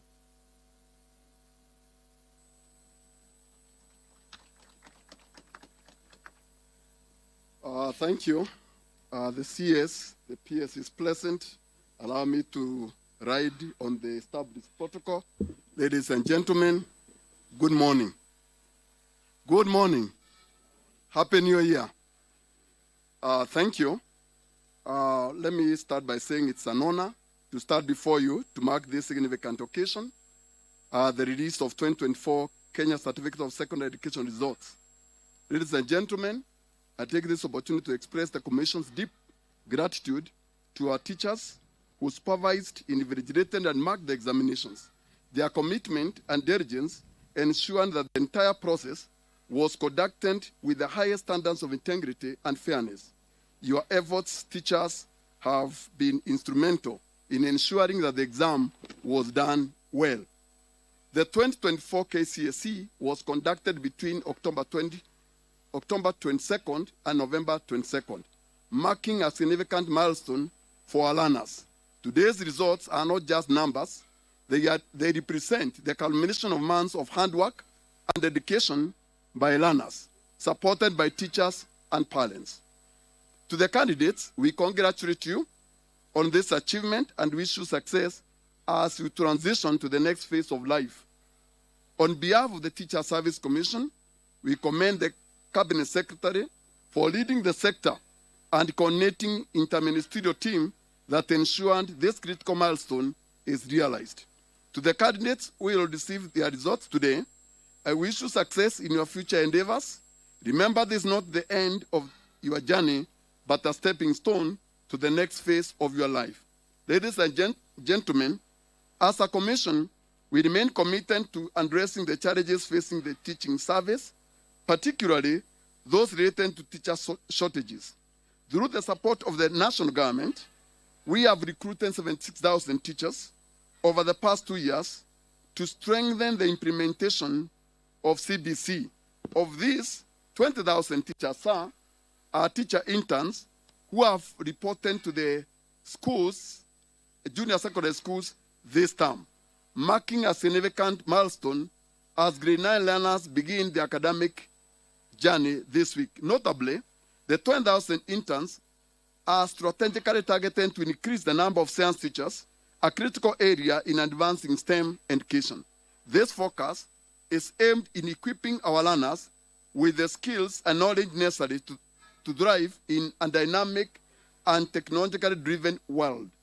In addition, I'm pleased to note that the government has, over the last 2 years, provided the Commission with additional funding to promote teachers. This financial year, the Commission is conducting interviews to promote a total of 25,288 teachers across the various grades. We encourage all eligible teachers to take advantage of this opportunity to advance their careers. These promotions are a testament to our commitment of fostering professional growth and recognizing the hard work of our teachers. Allow me to say that in total, from last year to this year, we will have promoted 59,792 teachers.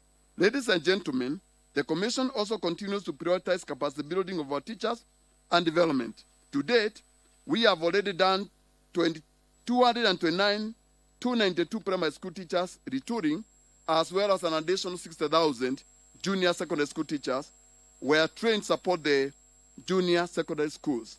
Sir, these programs ensure that our teachers are equipped with the skills to effectively implement the CBC and meet the diverse needs of our learners.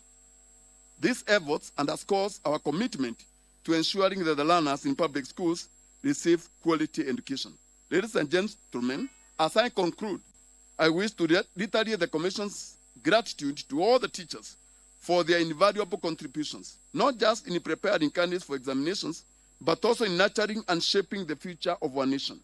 Your dedication inspires us to continue working hard, support you, and the enhanced education sector.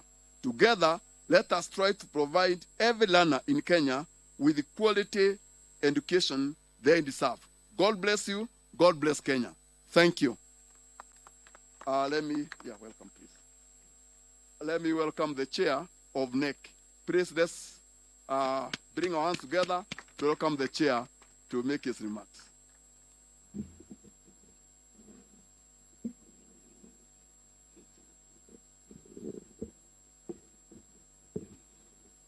Good morning, everybody.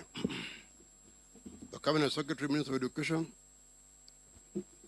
Mr. Julius Migos Ogamba, the Principal Secretary, State Department of Basic Education, Dr. Bailey Okipsang, the Principal Secretary, State Department of Higher Education and Research, Dr. Beatrice Uganda Nyangala,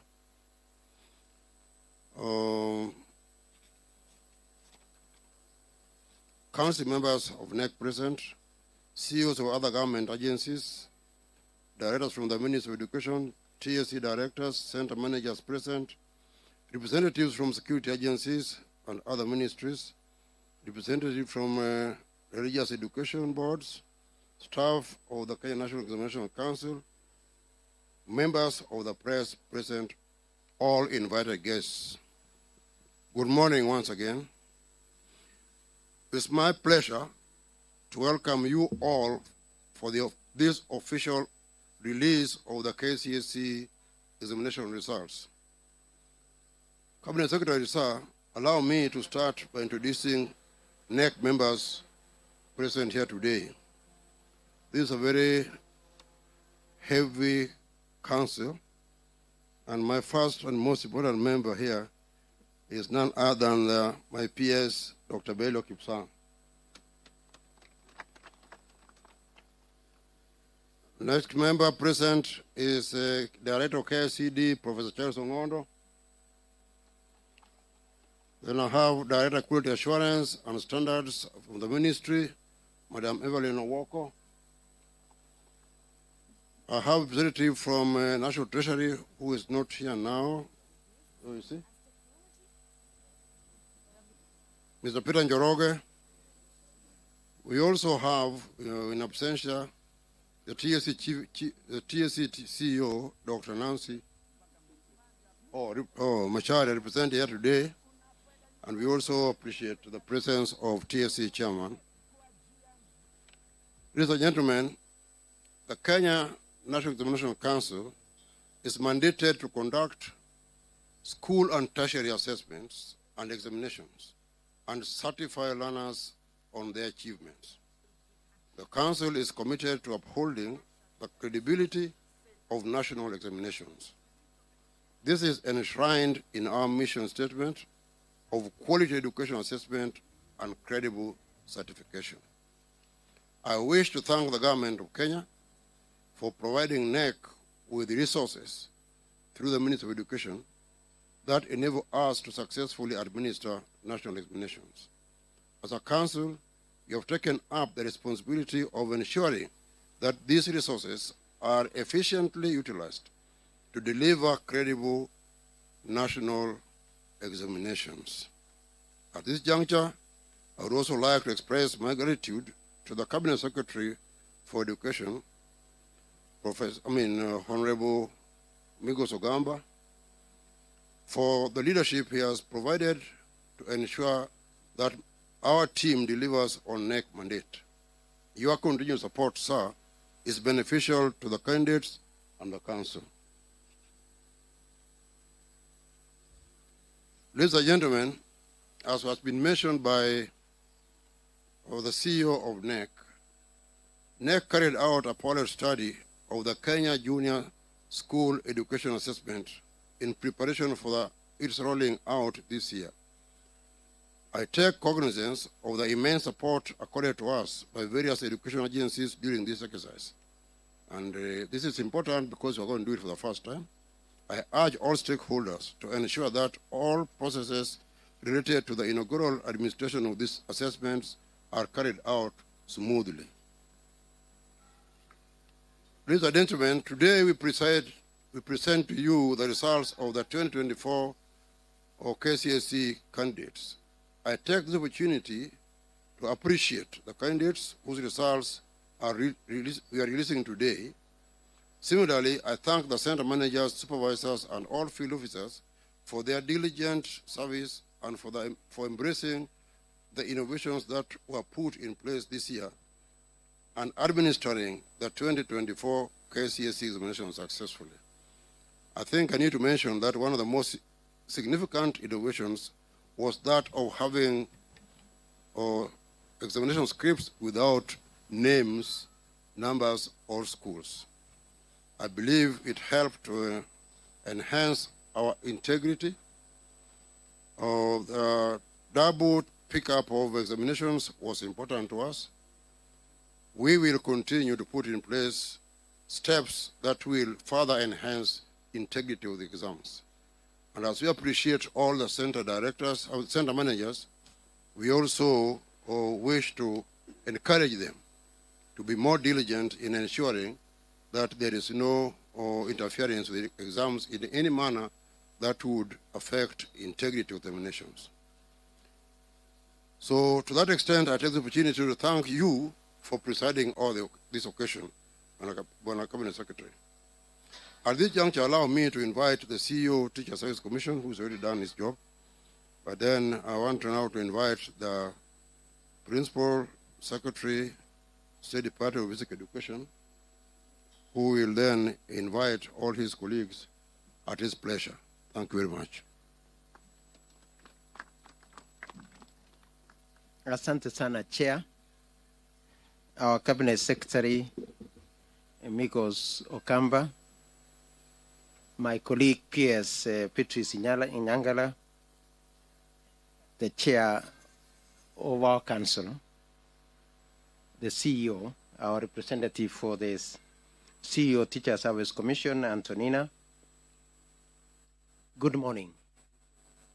Before I make some remarks and invite the Cabinet Secretary, I would wish to invite my colleague, Dr. Beatrice Nyangala, to make some remarks. Karibu, Beatrice.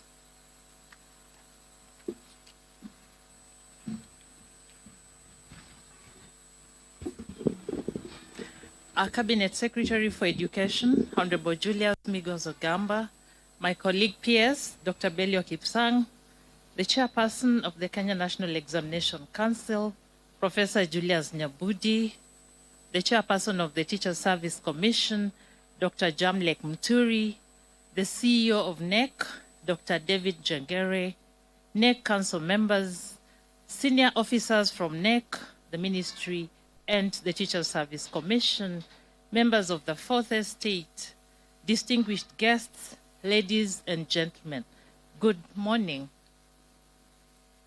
It is my pleasure to reflect on the significance of this moment, and I invite all of us not just to think about the results, but to think about the skills that collectively our lecturers, our teachers and mentors have helped to mold our students.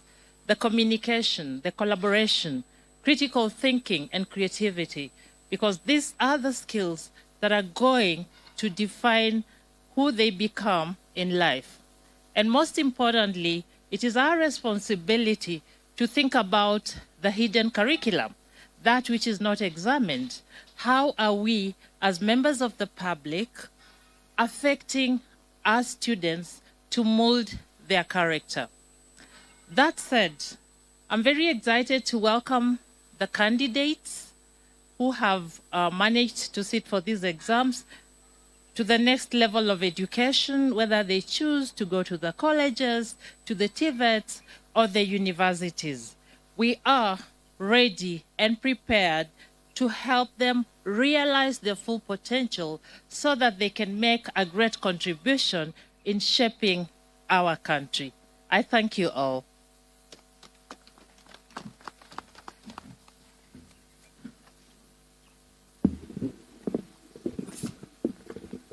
Thank you very much, PS.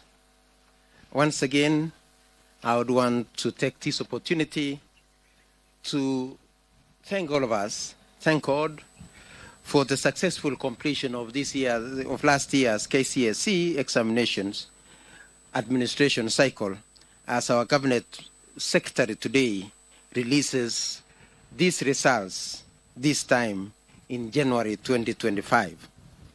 I would want to also thank all of us and the patience that we have had in ensuring that our children receive that which they labored for the last 4 years. And again, the calendar of education that has just ended has been quite successful, as the ministry was able to go and deliver upon a number of targets that we set out for ourselves. Notwithstanding that, yes, there were some challenges that we also had to surmount.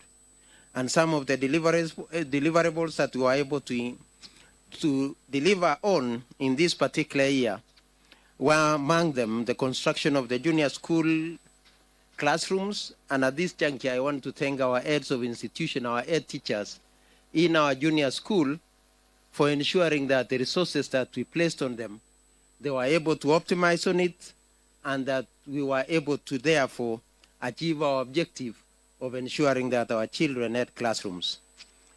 Again, we would want to also mention that we were able to distribute the necessary books, revamping our ICT infrastructure, engaging with our teachers' colleges to ensure that they also have the necessary facilities as they train our future teachers, among a few others. And with regard to the examination and assessment, I would want to mention, as we mentioned last year, that we were able to successfully phase out the KCPE that we did as the last one last year, as we embark ourselves in preparing for the next stage of assessment, which will be Kenya Junior School Assessment. I would also want to affirm that the State Department for Basic Education is committed to delivering in line with global and national goals, that which we have been set out to do. To this end, I will affirm that we have developed the necessary policies, regulations that will guide us into the future as we implement the competence-based education, looking forward to our first cohort joining senior school next year. And also to affirm that now 3 of the levels have attained the full cycles. The PP1, that is the ECD, have already achieved the full cycle in PP1 and PP2. Our primary schools have achieved the full cycle from grade 1 to grade 6. The junior school has now also achieved the full cycle of grade 7, 8, and 9. And therefore, we look forward to the critical step of going to the junior school, to the senior school next year. And with the guidance of the Cabinet Secretary, we shall be ensuring that we put in place all the necessary guidelines and anything that will be needed to ensure the success of moving forward to the next level. And with regard to the KCSE examination, as already mentioned by the CEO and the Chair, we thank all the stakeholders that were able to work with us in ensuring that the exam was successfully implemented. Finally, we would wish to implore on our teachers, our parents and guardians to continue being good role models of the future generation that they are entrusted to take care of. Because as it is said, children learn what they live, and also children live what they learn. Please, as adults, as parents, as teachers, as leaders, let's ensure that we are better role models to our young ones as we go into the future. The youth are a reflection of the society that we live in. We must all therefore put concerted efforts in instilling good morals and discipline in our learners, in our children, to ensure that we have a better future as a country. Ladies and gentlemen, without taking my time, I know Kenyans are waiting anxiously for these results. It is my humble duty to now invite the Cabinet Secretary to make his remarks and thereafter release the results for the 2024 cohort of KCSE. Karibu sir. Thank you. Thank you, PS. Please be seated. The Principal Secretary, State Department for Basic Education, Dr. Belio Kipsang. The Principal Secretary, Department of Higher Education and Research, Dr. Beatrice Nyangala. The Chairperson, Kenya National Examination Council, Professor Julius Nyabundi. Chairperson, Teacher Service Commission, Mr. Jamlek Muturi. The CEO, Kenya National Examination Council, Dr. David Njengere.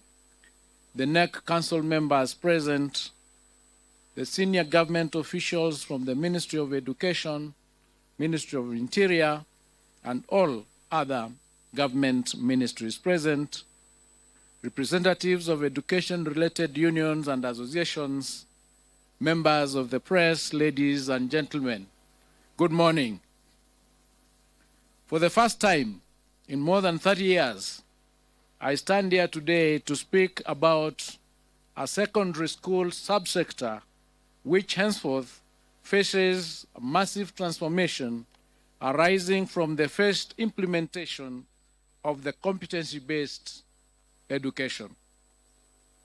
I say this because the exit of the 2024 Kenya Certificate of Secondary Education examination candidates from our high schools and absence of Form 1 class in 2025 now means that we have a trimmer senior school section of classes ranging from Form 2 to Form 4. In sync with these changes, our first cohort of CBE learners who joined grade 9 this year will be transitioning to grade 10 in 2026, calling for an urgent and formidable measure to ensure our senior schools are ready for the CBC pioneers.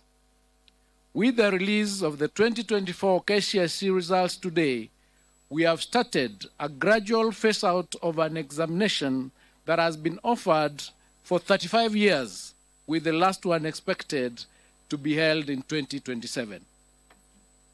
I therefore wish to immensely thank all our education sector stakeholders who have year after year put their best foot forward to ensure they adequately prepare our KCSE candidates to administer the annual examinations ever so successfully and smoothly. Today, we are releasing the 2024 KCSE examination results for the 962,512 candidates, all of whom we have cleared to join various higher learning institutions to pursue careers of their choice. For in our education system, we have created space for all our KCSE graduates, irrespective of their grades, in line with our government mantra of leaving no one behind. With immense gratitude, I register my appreciation to His Excellency the President, Dr. William Ruto, for entrusting and fully supporting our team to implement critical reforms in the education sector.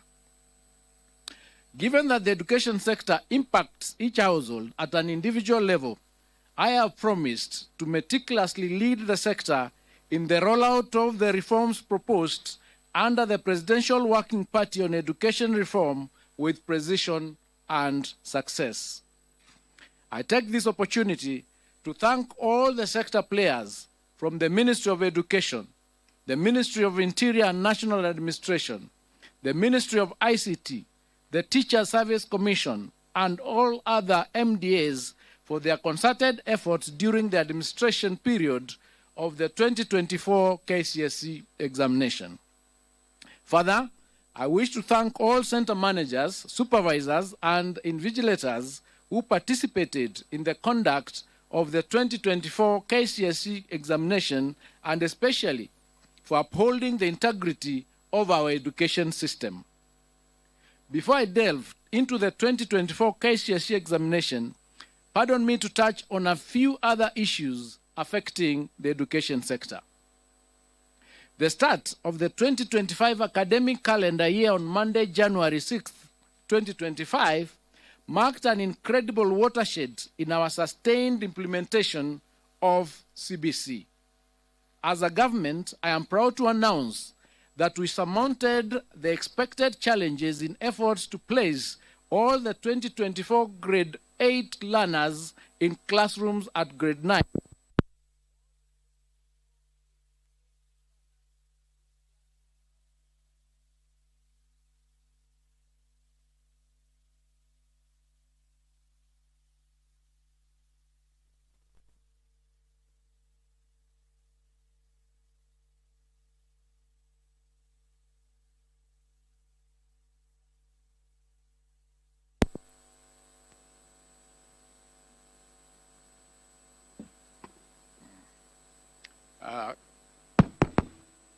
Thank you. I think I should take that again.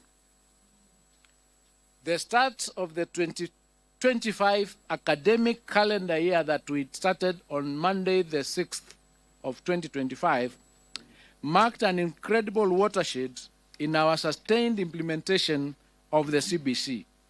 As a government, I'm proud to announce that we surmounted the expected challenges in efforts to place all the 2024 grade 8 learners in classrooms at grade 9, the highest level of junior school. As we speak now, we have constructed 14,500 classrooms for our grade 9 learners, and we are set to achieve the target of 16,000 by the end of this month. This has been made possible by the government's generous disbursement of Kenya shillings 11 billion to schools across the country for the construction of 11,000 grade 9 classrooms. A further 6.8 billion was allocated to the National Government Constituency Development Bank Fund, being 3.4 billion from the Ministry of Education and 3.4 billion in matching funds from CDF for 6,800 classrooms. Further, the 18 constituencies in Nairobi have been allocated a total of 1 billion Kenya shillings for infrastructure development through the National Government Constituency Development Fund. I wish to most sincerely thank all our members of Parliament for their outstanding cooperation and efforts in the construction of the classrooms for junior school. Additionally, the Ministry will construct a further 7,290 classrooms to address the increased enrollment to ensure smooth transition for the cohort. The Ministry has also procured 9,926,618 textbooks for grade 9, which have been distributed to schools, with the exercise expected to be completed by the end of this month. I have directed the Kenya Institute of Curriculum Development to work robustly and ensure that all required textbooks and other instruction materials are available for use by our learners. Having successfully transitioned to the highest level in junior school, our focus will now shift to starting off senior school in January 2026. Under the senior school, we are expected to mount 3 pathways for our learners. These are the STEM pathway, the social sciences pathway, and the arts and sports pathway. As part of our preparations, we have already worked on guidelines for the transition and placement of learners to grade 10. To ensure that all key players have taken part in the formulation of the guidelines, we will be subjecting the draft documents to a stakeholder validation exercise from February 2025. The Ministry of Education has noted with great concern a disturbing situation where some senior schools are returning to the banned practice of charging levies. I wish to put it on record that the government will not condone the practice and will take stern action against school administrators who are found to be levying extra charges on parents. I must emphasize that the fees charged in our secondary schools remain the same as was the case in 2024. As promised last week, the Ministry of Education is liaising with the National Treasury to ensure that 48 billion Kenya shillings capitation grants for our primary, junior and secondary schools levels for Term 1, 2025 are disbursed using the data captured under our National Education Management Information System. I wish to state that the government has kept enhancing measures aimed at ensuring high levels of efficiency and effectiveness in the administration of national examinations. Starting this year and following extensive stakeholder consultations, I wish to announce that Kenya National Examination Council will introduce a mid-year series of the KCSE examination to be administered in July every year. The examination will target candidates wishing to repeat the KCSE examination and those who may have missed sitting in examinations due to sickness or other unexpected hardships. Adult candidates may also consider registering for the July series examination from this year. As part of aligning our examination process with best global assessment practices, the ministry is working on integrating the use of Orbit readers and phase out Braille machines in the administration of the KCSE examination to candidates with visual impairments. I now wish to provide an overview of the performance of the 2024 KCSE examination cohort. During the 2024 KCSE examination, a total of 962,512 candidates sat the examination compared to 899,453 candidates in 2023. This represents an increase of 64,553 candidates, or 7.19%. Out of the candidates who sat for the 2024 KCSE examinations, 480,310 were male, while 482,202 were female, representing a 49.9% and 50.1% respectively. This is the first time since inception of KCSE examination that female candidates are more than the male candidates. During the year 2024, the KCSE examination, 14 counties had a significant entry of more male than female candidates.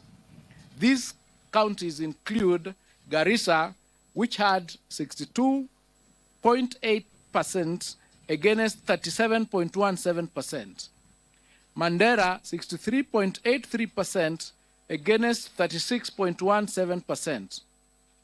Wajir had 60.27% against 39.73%. Turkana had 59.64% against 40.36%. Samburu had 53.41% against 46.59%. Narok had 52.77% against 47.23%. Homa Bay had 52.81% against 47.19%.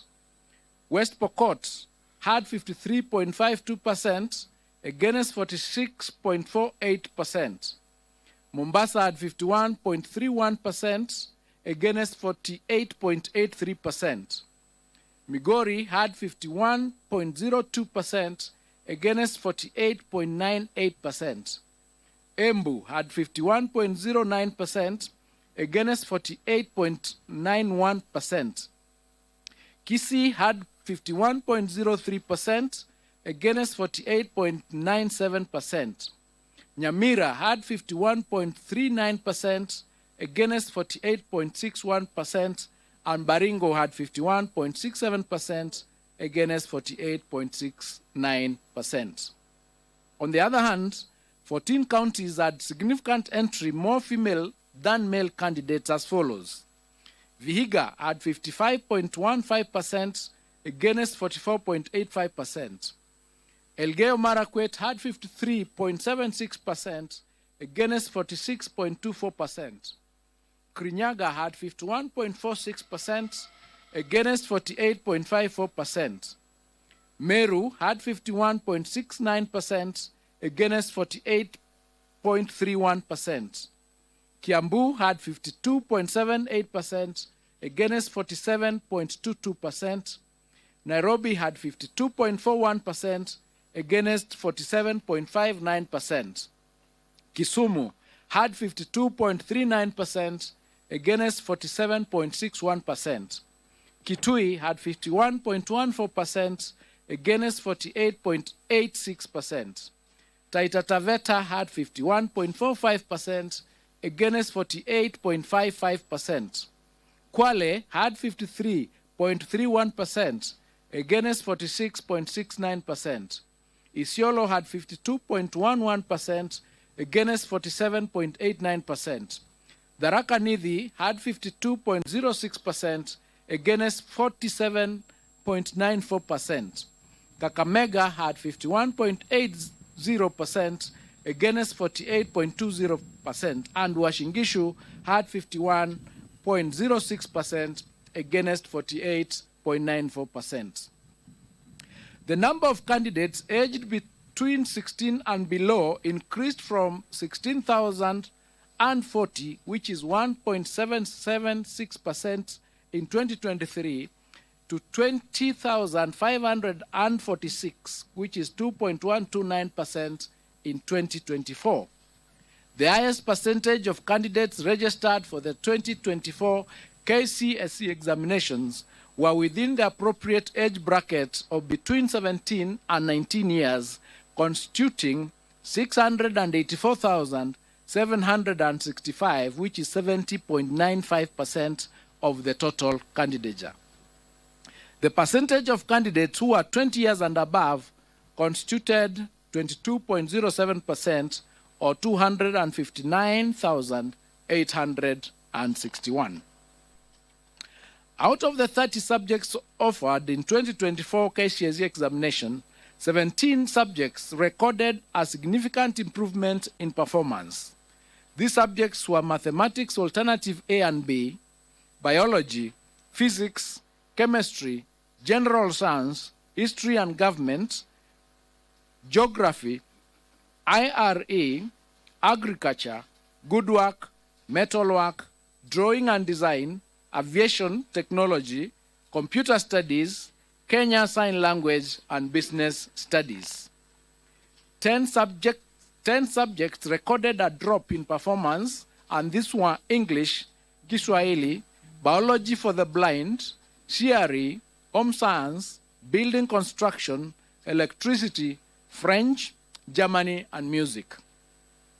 Female candidates recorded better mean score performance than male candidates in the following 7 subjects: English 101, Kiswahili 102, Kenya Sign Language 504, French 501, Home Science 441, CRE 313, and Art and Design 442.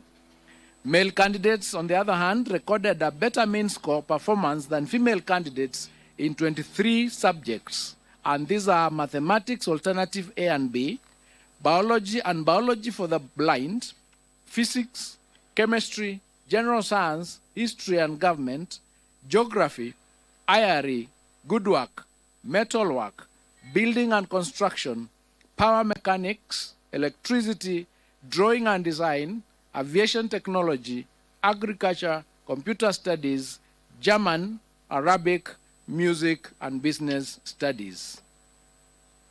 As it was in 2023 KCSE examination, the 2024 KCSE examination results have been graded using the reviewed grading system, in which the overall grade at KCSE examination has considered mathematics, the best performed language among three, that is English, Kiswahili, Kenyan Sign Language, and the best performed 5 subjects. There were 1,693 or 0.18% candidates who obtained an overall grade A in the year 2024 KCSE examination compared to 1,216 or 0.14% candidates in 2023. The number of candidates with direct university entry qualifications of grade C+ and above was 246,391, translated to 25.53% in the year 2024, compared to 201,133, which is 22.27% in the year 2023. And this is attributed to the improved or new grading system. The number of candidates with grade C-, which is TVET diploma and above, was 476,889, translated to 49.41% in the year 2024 KCSE examination, compared to 401,216, which is translated to 44.42% in 2023. The number of candidates attaining a pass grade, which is grade D+ and above, was 605,774, which is 62.76% in the year 2024 KCSE examination, compared to 526,222, which is 58.27% in 2023. To enhance the credibility of the examination process, for the first time, candidates' examination question papers was personalized and anonymized. This helps to improve objectivity during marking and holding candidates personally responsible for any irregularities. There were 840 candidates who were involved in examination irregularities in 2024, and their examination results have been cancelled. The Council is empowered in law as provided in the Kenya National Examination Council, Handling of Examination Irregularities, Rules of 2015, Legal Notice number 132 of 2015, Rule number 8, to withhold the results of any candidate or examination center suspected of having been involved in an examination irregularity or malpractice pending completion of investigations. To this end, the results of 2,829 candidates suspected to have involved in the examination irregularities have been withheld pending completion of investigations that should be completed within a period of 30 days from the official release of examination results, which is today. It is unfortunate that a few contracted professionals and teachers are still insistent on ruining the future of our learners by subjecting them to examination malpractices. 91 contracted professionals were reported to have been involved in aiding examination malpractices. Firm disciplinary action will be taken against such teachers. Individual 2024 KCSE candidate examination results will be accessed online through a secure link on the KNEC website or directly through the following website: https://results.nec.ac.ke. Candidates will be required to enter the candidate's index number and any one of the names as per the registration data for the 2024 examination results. The results will be available immediately after the end of this function. Any candidate with difficulties in accessing individual results is advised to call KNEC toll-free number 080-0724-900 or 080-0721-410. It is now my humble duty and privilege to declare the 2024 KCSE examination results officially released. I wish all the candidates success in their future endeavors, and I wish all of you a happy new year 2025. Thank you and God bless you.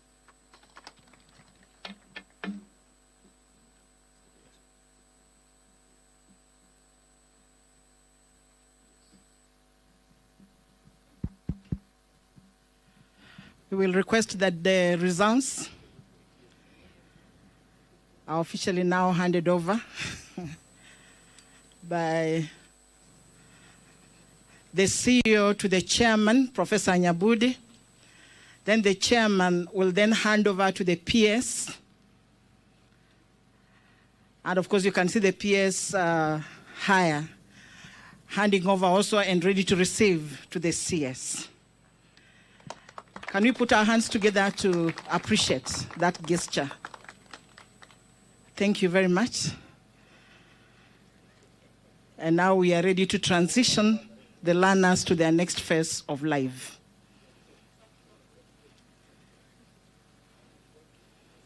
Thank you very much, and we can take our seats. As we take our seats, allow me, sir, to invite Mr. Ahmed Mtanga to come and give us the closing prayer, and thereafter, then we shall proceed for the tree planting by our chief guest after the prayer. Mr. Mtanga. Thank you very much, Master of Ceremonies. We may stand. أعوذ بالله من الشيطان الرجيم بسم الله الرحمن الرحيم ألم نشرح لك صدرك ووضعنا عنك وزرك الذي أنقض ظهرك ورفعنا لك ذكرك فإن مع العسر يسرا إن مع العسر يسرا فإذا فرغت فانصب وإلى ربك فارغب. Ya Allah, we recognize your presence in this meeting, and we thank you for the meeting and the way it has proceeded. We thank you for the leadership that you have bestowed on us, and we thank you, Ya Allah, for the blessings that you gave us and the responsibility you gave us to bestow our energies and our efforts on the path towards giving our young children their future. Ya Allah, we ask you especially to grant every family that had a candidate joy and celebration today, and grant them the wisdom to remember you as they thank you for the sacrifices that they have made. Ya Allah, we especially thank you, especially for our cabinet secretary, the permanent secretaries, our chairman and our CEO, and all the people who are involved in processing these examination results. It was a tedious affair, Ya Allah, and you know the sacrifices people made, and you have specifically said in the Quran, Inna ma'ala usri yusra, verily after every hardship there is ease. And therefore we know that today as we celebrate, it is a day for us to feel the ease.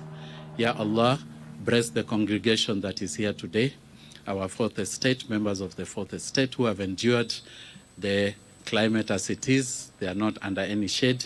Ya Allah, give them the perseverance and let them allow them to give the objective reporting so that today every family will know what we have processed here today. Wassalatu wassalamu ala Muhammad wa ala alihi wa sahbihi ajma'in walhamdulillahi rabbil alamin. Amin, thumma amin, thumma amin. Amen. Thank you. Sir, we request that we proceed to the tree planting site through this exit. And thank you very much for gracing our occasion. Thank you, sir. And we really appreciate your presence and appreciate the sacrifice you've made to be with us today.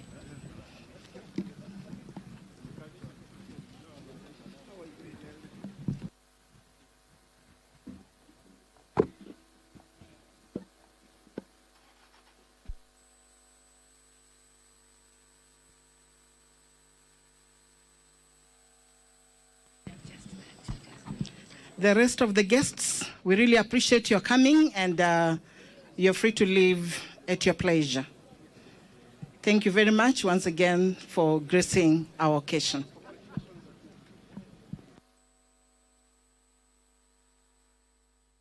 Mtazamaji, bila shaka ni Alhamisi ya tarehe 9 mwezi wa kwanza mwaka 2025. Ni matumaini yangu kwamba mzima popote pale unapotazama runinga yako ya KBC Channel 1. Karibu sana siku nyingine mtazamaji, ambapo siku ya leo tulikuwa tunaweza kushuhudia kutangazwa kwa matokeo ya mtihani wa KCSE. Matangazo haya yalikuwa yanafanyika moja kwa moja kutoka jumba la mitihani hapa jijini Nairobi, na matangazo hayo yameweza kushuhudiwa naye ama kutangazwa naye Waziri wa Elimu Profesa Julius Ogamba akiandamana na makatibu wake wa elimu, ambapo pale tulikuwa naye katibu wa elimu ya msingi Bwana Belio Kipsang na katibu wa elimu ya juu Beatrice. Na mtazamaji, kutokana na matokeo ambayo yameweza kutangazwa siku ya leo ni kwamba kumeweza kushuhudiwa ongezeko la watahiniwa ikilinganishwa na mwaka 2023, na kama ilivyokuwa ada miaka ya nyuma watu walikuwa wamezoea kupata matokeo hayo mwezi Disemba, lakini tofauti na mwaka jana ambapo matokeo yaliweza kutangazwa mwezi Disemba, sasa hivi matokeo yameweza kutangazwa mwezi Januari. Pengine tutakapopata mtaalamu wa masuala ya elimu hapa studioni, basi ataweza kutuelezea kwa undani huenda pengine hili ama utofauti huu basi umeweza kuleta changamoto gani pengine kwa wazazi katika hali nzima ya kujitayarisha, na hata kwa wale watahiniwa wenyewe pengine mambo kama hayo tutaweza kuyazungumzia siku ya leo. Kama tulivyoweza kusikia ni kwamba watahiniwa 9,65,501 waliweza kukalia mtihani huo ikilinganishwa na 8,99,453 ama watatu walioweza kukalia mtihani wa mwaka 2023. Na kwenye matokeo hayo Bwana Ogamba aliweza kutufahamisha kwamba wanafunzi 480,310 waliweza kuwa wanafunzi ama watahiniwa wa kiume, ambayo ilikuwa asilimia 49.9 ikilinganishwa na 482,202 ambao walikuwa watahiniwa wa kike, ambayo hili jumlisha asilimia 50.1. Na kama vile waziri alivyoweza kusema kwamba kwa mara ya kwanza baada ya kipindi kirefu sana tumeweza kushuhudia kwamba sasa hivi kuna idadi kubwa ya watahiniwa wa kike ikilinganishwa na mwaka jana ambapo kulikuwa na watahiniwa wa kiume 450,554 ambao walikuwa watahiniwa wa kiume ikilinganishwa na watahiniwa 448,899 ambao walikuwa watahiniwa wa kike. Na bila shaka hili limeweza kutangazwa kama ongezeko la watahiniwa wa kike, na bila shaka tunawaambia kongole watoto wa kike, ni kama sasa hivi wameweza kuamka.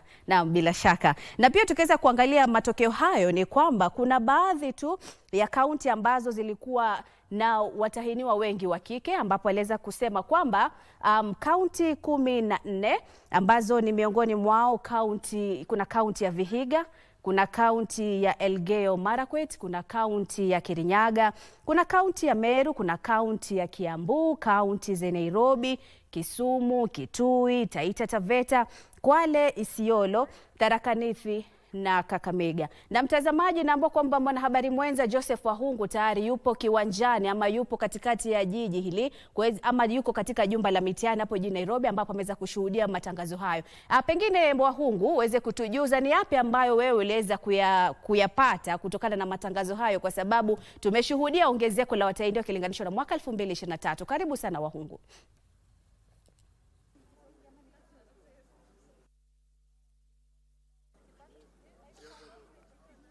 Naam, tunakujia moja kwa moja kutoka makao makuu ya Baraza la Mtihani nchini, yani KNEC hapa jijini Nairobi. Muda mfupi tu kutoka sasa, Waziri wa Elimu Migos Ogamba ameweza kutangaza matokeo ya mtihani wa mwaka jana, ni mwaka 2024 wa KCSE, mtihani wa kidato cha 4 ambao watahiniwa zaidi ya 962,000 waliweza kufanya mtihani huo, na Waziri Migos Ogamba ameweza kuelezea kwa undani kuhusiana na hali ilivyokuwa, wanafunzi walivyoweza kupata matokeo kwa kuzingatia vile ambavyo waliweza kupata matokeo yao. Kwa hivyo ni taarifa ambayo bado tunazidi kuiandaa, na bila shaka jambo moja ambalo tu ninaweza kukuwasilishia kwa upesi kutokana na vile ambavyo Waziri Migos Ogamba ameweza kusema hapa ni kwamba takribani wanafunzi 8,000 wanafunzi 800 matokeo yao ya mtihani wa KCSE mwaka jana yameweza kufutiliwa mbali, akitangaza kwamba kutokana na swala la wanafunzi hao kuhusika katika visa vya udanganyifu katika mtihani huo. Na waziri huyo pia ameelezea kwamba kunao wanafunzi 2000 ambao kwa sasa hivi pia hawana matokeo yao, itabidi wasubiri mpaka angalau mwisho wa mwezi huu, kwani baraza la mtihani KNEC kwa sasa linaendelea kutathmini yale matokeo. Inashukiwa kwamba wanafunzi hao 2000 pia huenda walihusika katika masuala ya udanganyifu katika mtihani huo. Waziri huyo pia ameelezea kwamba kuna wale wasimamizi 91 ambao walisimamia mtihani wa KCSE mwaka 2024 ambao walihusishwa na visa vya udanganyifu. Inasemekana kwamba wao walishiriki katika kuwashirikisha wanafunzi katika visa vya udanganyifu, nao wao pia wanachunguzwa na watakuwa, kulingana na Waziri Migoso Gamba, watakuwa wanachukuliwa hatua za kinidhamu. Hayo tu ndio ambayo kwamba tumeweza kupata kutoka hapa. Waziri Migoso Gamba pia amesema kwamba mwaka huu kulikuwa na idadi ya juu zaidi ya watahiniwa wa kike wakilinganishwa na wale wa kiume ikilinganishwa na miaka ya hapo awali. Na kando tuna hayo, Waziri Migoso Gamba alizungumzia pia mchakato unaoendelea wa wanafunzi kujiunga na gredi ya 9. Na waziri huyu ameelezea kwamba kufikia sasa Wizara ya Elimu imeweza ama serikali imeweza kufikia sasa angalau kujenga madarasa 14,000 kote nchini, na kwamba itakapofika mwisho wa mwezi huu basi Wizara ya Elimu inakusudia kuhakikisha kwamba madarasa yote yanayohitajika, yani 16,000 yatakuwa yamejengwa ili kuweza kuhakikisha kwamba wanafunzi wale ambao wanajiunga na grade ya 9 katika ile shule ya junior secondary basi wanaweza kuendeleza masomo yao kwa njia inayofaa. Kwa sasa ni hayo tu ambayo kwamba tumeweza kukusanya katika eneo hili la makao makuu ya baraza la mtihani KNEC, na bila shaka tutakuwa taarifa hii tunaipanga vizuri, tunaiandaa vizuri ili kwamba wale wanafunzi ambao walifanya mtihani mwaka jana wanaweza kupata matokeo yao. Kwa hiyo kabla ya kurudi kwako, pengine pia nikujuze mwenzangu ya kwamba Waziri Migoso Gamba amesema kwamba wale wanafunzi ambao walifanya mtihani wanaweza kupata matokeo yao wanapojiwasilisha pale, wanapotumia zile mtandao wa baraza la KNEC, wataweza kupata matokeo wanapozuru mtandao ule.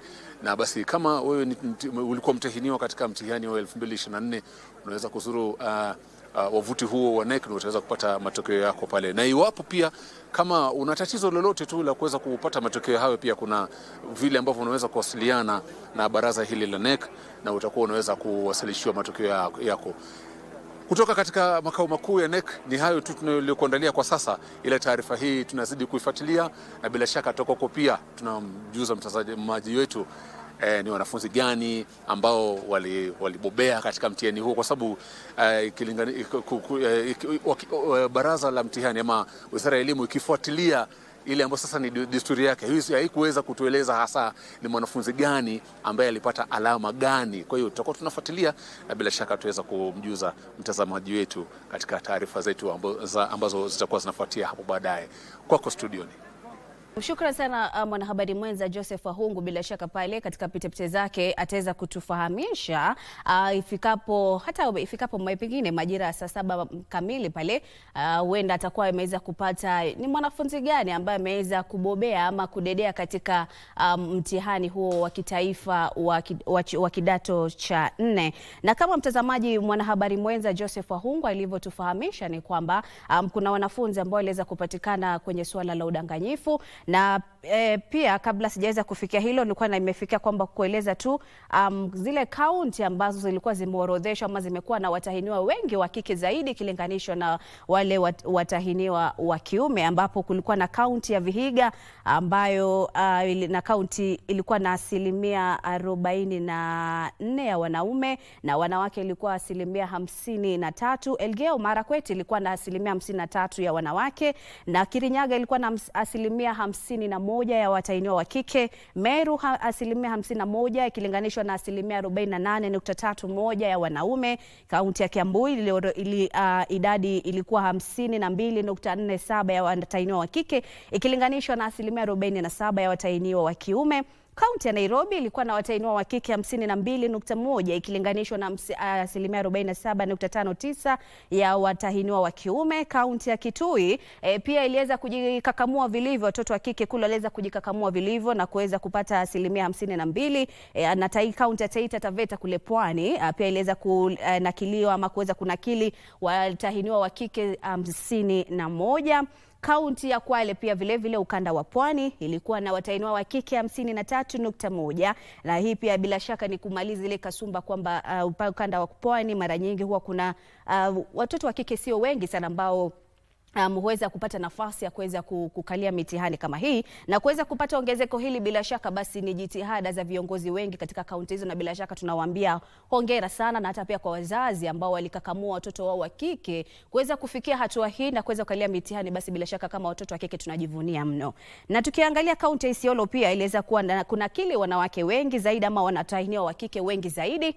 Kaunti ya Tharaka Nithi, Kakamega vile na kaunti ya Uasin Gishu. Kongole kwenu. Na tukiangalia kuna kaunti waziri aliweza kutangaza kaunti 10 ambazo zilikuwa na watahiniwa wengi wa kiume, ambao ukiangalia ni kaunti ya Garissa ilikuwa na 62.8, watahiniwa wa kike walikuwa 37.1.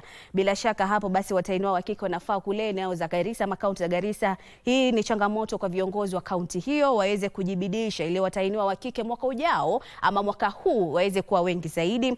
Kuna kaunti ya Mandera ambayo iliweza kunakili 63.8, kaunti ya Wajir 60.27, kaunti ya Turkana 59, Samburu 53.41 ikilinganishwa na 46.59.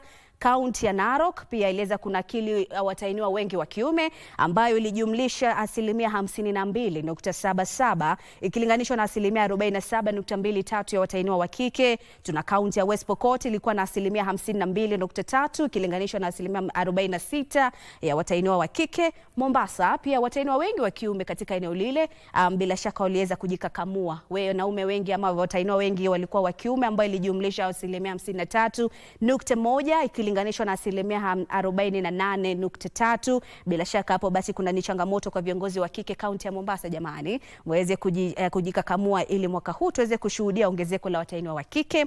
Tuko na kaunti ya Migori vile ilinakili 51 ikilinganishwa na 48. Kuna kaunti ya Embu, kuna kaunti ya Kisii na kuna kaunti ya Nyamira, nayo kuna kaunti vile ya Baringo ambazo ziliweza kunakili 59,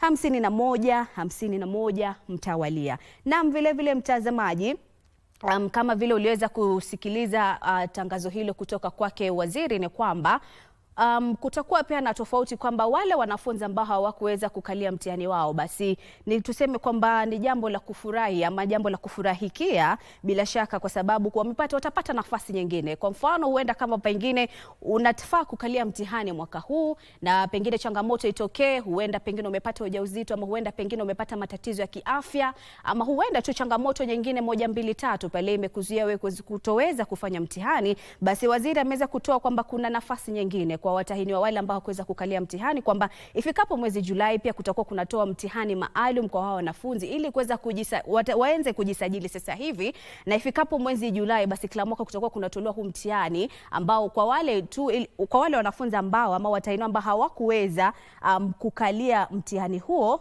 kuweza kukalia mtihani huo tena na kuweza kuendelea na masomo yao. Naam, tukiangalia pia ni kwamba sasa hivi pia kulikuwa na ongezeko la wanafunzi ambao wako chini ya waliokalia mtihani, wale ambao wako chini ya miaka 16. Jamani, kwa wale ambao waliweza kumaliza mtihani wakiwa zaidi ya miaka 18, wengine wetu tulipata vitambulisho tukiwa tunamaliza kidato cha 4, ama wengine wetu waliweza kupata vitambulisho vyao kuhitimu miaka 18 wakiwa bado wako katika shule za upili. Lakini pia kuna wale ambao tuseme akili zao ziko vizuri mno kama tunaweza sema ziko vizuri zaidi, lakini tumeona kwamba kuna ongezeko la wanafunzi ambao wale ambao wako chini ya miaka 16 ama wako chini ya miaka 18 ambao ni miaka 16 hapo, ilikuwa na ongezeko. Mwaka jana kulikuwa na watahiniwa 16,040 ikilinganishwa na mwaka huu walikuwa wengi zaidi ambao ni 20,546. So bila shaka basi hatua ama juhudi za kupeleka mtoto shuleni mapema. Ukiona mtoto amechangamka na mapema, basi peleke shuleni akaweze kusoma na mapema, ndio hata akiweza kumaliza na mapema naendelea na mambo yake, umri ukiwa bado namruhusu hata azidi kusoma masomo ya juu zaidi, apate shahada na zile zinginezo. Na pia kuna masomo ambayo tumeweza kuonyeshwa kama kutangaziwa kwamba yaliweza kufanywa hayakufanywa vyema zaidi. Kuna somo la Kiswahili, kuna somo la Kiingereza. Jamani, Kiswahili kinafaa kitukuzwe. Kama Kiswahili hakijapewa kipaumbele jamani, ama Kiswahili cha Sheng, kuna utafiti ambao ulikuwa unasema kwamba sasa hivi Sheng imeanza kuingia na bila shaka inapunguza uzito wa kuweza kuboresha Kiswahili hapa nchini, kwa sababu ukija kama katikati mwa jiji la Nairobi na hizi kaunti ambazo ziko katika eneo la huko juu ikilinganishwa na pwani, ni kwamba Kiswahili bado kinazungumzwa ama kimeweza tunaweza sema bado hakijazungumzwa, hakijapewa heshima yake vilivyo, kama naweza sema hivyo, kwa sababu Sheng sasa hivi inaanza kupata upato zaidi ikilinganishwa na Kiswahili sanifu. Na mtazamaji, hayo ndio matokeo ambayo tulikuwa tumeweza kuyapata, na kuna somo la Kiingereza, kuna somo la Kiswahili, kuna somo la CRE ama somo la dini, kuna somo la home science, kuna somo la masuala ya nishati ama electricity, kuna somo la Kijerumani. Hayo ni masomo ya lugha. Alafu pia kuna matokeo ambayo iliweza kutangaza kwamba watahiniwa wa kike, kuna yale masomo ambayo waliweza kufanya bora zaidi ama vyema zaidi ikilinganishwa na watahiniwa wa kiume.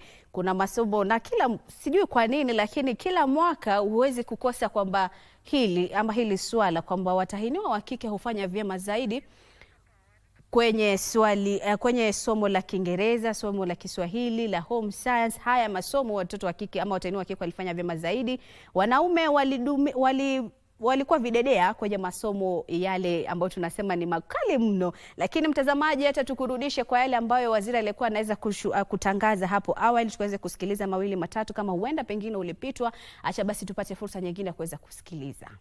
Individual level, I have promised to meticulously lead the sector in the rollout of the reforms proposed under the Presidential Working Party on Education Reform with precision and success. I take this opportunity to thank all the sector players from the Ministry of Education, the Ministry of Interior and National Administration, the Ministry of ICT, the Teacher Service Commission, and all other MDAs for their concerted efforts during the administration period of the 2024 KCSE examination. Further, I wish to thank all center managers, supervisors, and invigilators who participated in the conduct of the 2024 KCSE examination, and especially for upholding the integrity of our education system. Before I delve into the 2024 KCSE examination, pardon me to touch on a few other issues affecting the education sector. The start of the 2025 academic calendar year on Monday, January 6th, 2025, marked an incredible watershed in our sustained implementation of CBC.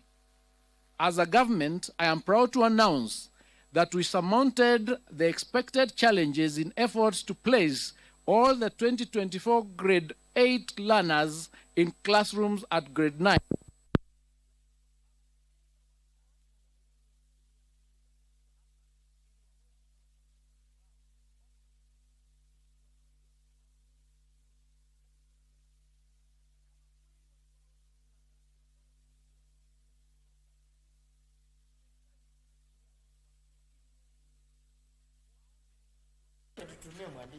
Na mtazamaji, karibu tena. Bila shaka hayo ilikuwa ni huyo tu ni waziri wa elimu Bwana Julius Ogamba hapo awali alipokuwa akitaweza kutangaza matokeo ya mtihani wa kidato cha 4 ya mwaka wa 2024. academic.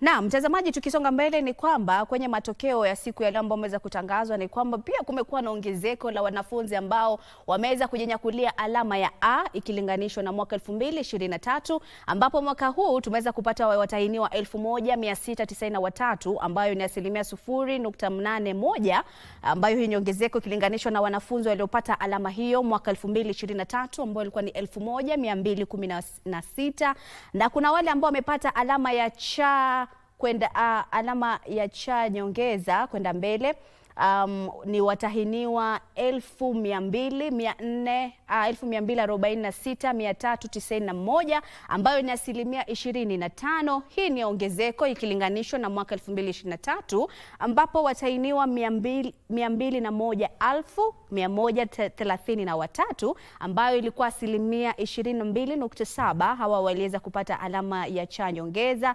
Alafu kuna wale ambao walipata kupata alama ya cha hasi walikuwa wengi zaidi ikilinganishwa na mwaka jana ambayo ilikuwa 476,889 ambayo ni asilimia 49.41 ikilinganishwa na mwaka 2023 ambapo watahiniwa waliopata alama ya cha hasi ni 401,216 ambayo hii ilijumuisha kuleta asilimia 44.42. Kuna wale walipata da nyongeza wengi zaidi ikilinganishwa na mwaka jana. Kwa hivyo hawa walikuwa 605,774 ambao ni asilimia 62.67 ikilinganishwa na mwaka jana ambao waliopata da nyongeza ilikuwa watahiniwa 226,222 ambayo ilileta asilimia 58. Na bila shaka mtazamaji, kama vile mwanahabari mwenza Joseph Ahungu alivyokufahamisha awali kwamba mwaka huu pia kulikuwa na wanafunzi ambao walipatikana kwenye suala la udanganyifu katika mtihani huu ambao wanafunzi 840 waliweza kupatikana kwenye wizi huo wa mtihani na matokeo yao yameweza kutupiliwa mbali. Naam, lakini pia kuna tumaini kwa sababu waziri ameweza kutangaza kwamba kama hukuweza kufakalia mtihani huo ama pia kama ungependa kurudia tena mtihani wa kidato cha 4 basi kuna nafasi nyingine ifikapo mwezi Julai. Sasa hivi unaweza kujisajili na kuweza kukalia tena mtihani huu. Huenda kama pia hukuweza kukalia mtihani huo kwa sababu ya changamoto za kiafya, huenda ulikuwa mgonjwa ama changamoto nyingine ile, basi kuna nafasi nyingine ya kuweza kukalia mtihani huo. Mgeni wangu tayari ashaweza kufika studio, lakini pia atakapokuwa tayari pia ataweza kunisaidia kuelewa tu kwa undani. Bwana anafahamika kama Bwana Kikechi Kombo ataweza kunieleza tu kwa undani kwa sababu yeye anafahamika kama Bwana Kikechi Kombo na yeye ni mwalimu na pia ni mwandishi wa vitabu kama sijakosea, na kama nimekosea basi ataweza kunirekebisha. Karibu sana, na nitaanza na swala la nyongeza ya watahiniwa. Sasa hivi kilinganishwa na mwaka 2023 Bwana Kombo ni kwamba kumekuwa na ongezeko la watahiniwa 64,553. Je, unazungumziaje hilo kwanza tukianzia kabla tujaenda kwa matokeo ambayo yametangazwa siku ya leo? Karibu. Nashukuru sana Kasichana. Kwa hivyo ni swala nzuri kwa sababu pale kwamba tunapoangazia kwamba kuna baadhi ya ongezeko la wanafunzi waliongezeka. Kwa hivyo inakuwa ni swala nzuri kwamba kitengo cha elimu kimeimarika na pia wazazi wamekubali kupeleka wanafunzi wao shuleni, na pia serikali pale kwamba na washikadau wa elimu wanafanya kazi nzuri kuhakikisha kwamba wanafunzi wanakwenda shuleni na wanasoma. Na hapa sasa ndipo tunaona kwamba kuna ongezeko la wanafunzi. Kwa hivyo ni swala nzuri kwa kwetu sisi kama nini kama taifa. Naam. Naam, pia tumeweza kushuhudia ongezeko la watahiniwa wa kike ikilinganishwa na mwaka 2023 ambapo mwaka huu tumeweza kuambiwa kwamba watahiniwa wa kike walikuwa 482,202 ikilinganishwa na wa kiume ambao ilikuwa 480,310. Hii tukilinganisha na mwaka jana wanaume walikuwa watahiniwa wa kiume walikuwa wengi zaidi. Ilikuwa 450,554. Wanawake walikuwa wa kike walikuwa 448,899. Je, unazungumzaje pia ongezeko hili la watahiniwa wa kike? Naam.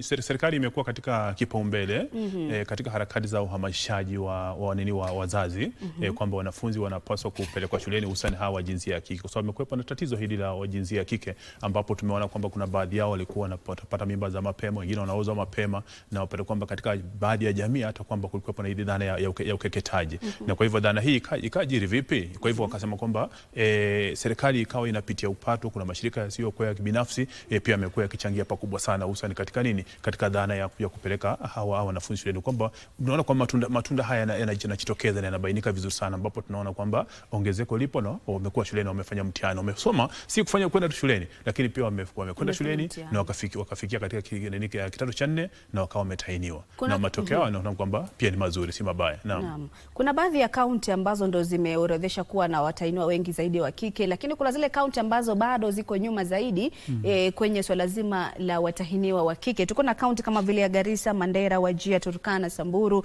Narok. Hizo ukiangalia ni zile sehemu ambazo mara nyingi tuseme ni kama sehemu kame. Kuna kaunti ya West Pokot, kuna Mombasa, kuna Migoro, Samburu, Baringo, Nyamira. Huenda huku kwa upande wako kwamba kwa mtazamo wako unadhani changamoto ni gani katika hizi kaunti?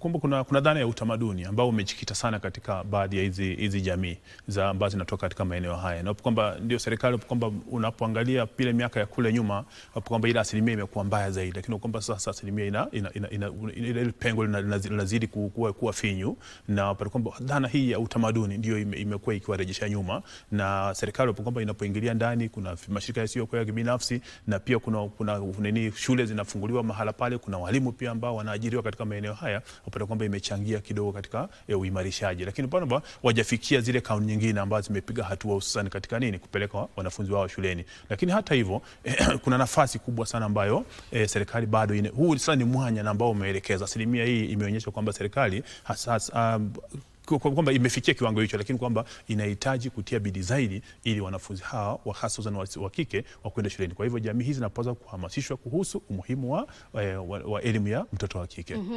Naam, tukiangalia pia kwenye matokeo, kuna wale ambao wamefanya vyema zaidi ama wale ambao wamejinyakulia alama ya A. Tunaweza kutangaziwa kwamba kumekuwa pia na ongezeko hapo kwamba wanafunzi 1693 wamepata alama ya A ikilinganishwa na mwaka jana 1216.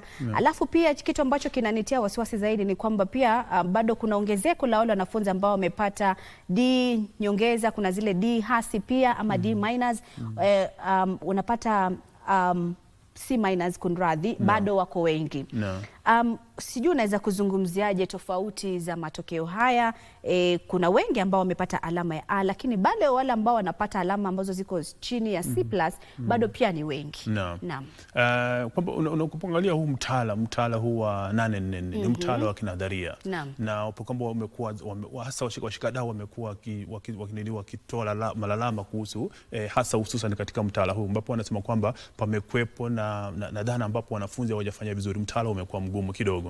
Lakini unapoangalia namna hizi matokeo ambayo yamekuwepo alama zimeimarika, grade pia zimeimarika, ni kwamba walimu labda wamekwenda pale wakahamasishwa vizuri, wakaangalia mbinu za utahini, ni sehemu gani ambayo wanapaswa kufundisha, mtaala ukao umeingiliwa kwa undani, labda wakapata zile masomo ya ziada. Sasa walimu hao wanapokuwa na nyenzo nzuri za ufundishaji, basi matokeo yanaimarika. Lakini kwamba walimu wanapokuwa finyu kidogo, labda walimu wachache katika baadhi ya shule, na kwamba pia wanatumia nyenzo ambazo si sahihi katika ufundishaji, bali pasi ndio matokeo hayakui mazuri. Lakini kwamba huenda swala hili limejitokeza katika uhamasishaji wa nyenzo hizi na kadhalika, na pia dhana ambapo walimu pia wakaelewa mtaala huu unahitaji nini, mahitaji ya mtaala ni nini, na wakawa wameandaa wanafunzi wao vizuri. Japo pia wapata kwamba tunapoangalia hasa matokeo haya yanatuonyesha nini, labda hizi shule unapoziangalia ile demografia wanavyosema katika lugha ya Kiingereza, inatueleza nini kuhusu nini, dhana kwamba kuna baadhi ya shule ambayo matokeo yao si sahihi na kuna baadhi ya shule ambayo matokeo yao ni yameimarika mno.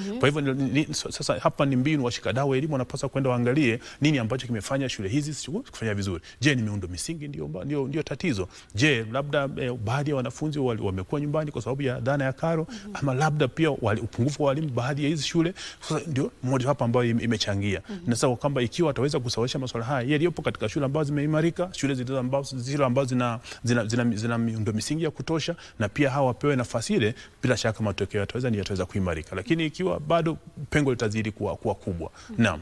Wengi ambao hawatapata nafasi ya kujiunga na vyuo vikuu, idadi inaonekana bado ni kubwa mno, kwa sababu tuko na zaidi ya 800,000 ambao hawataweza kujiunga na vyuo vikuu.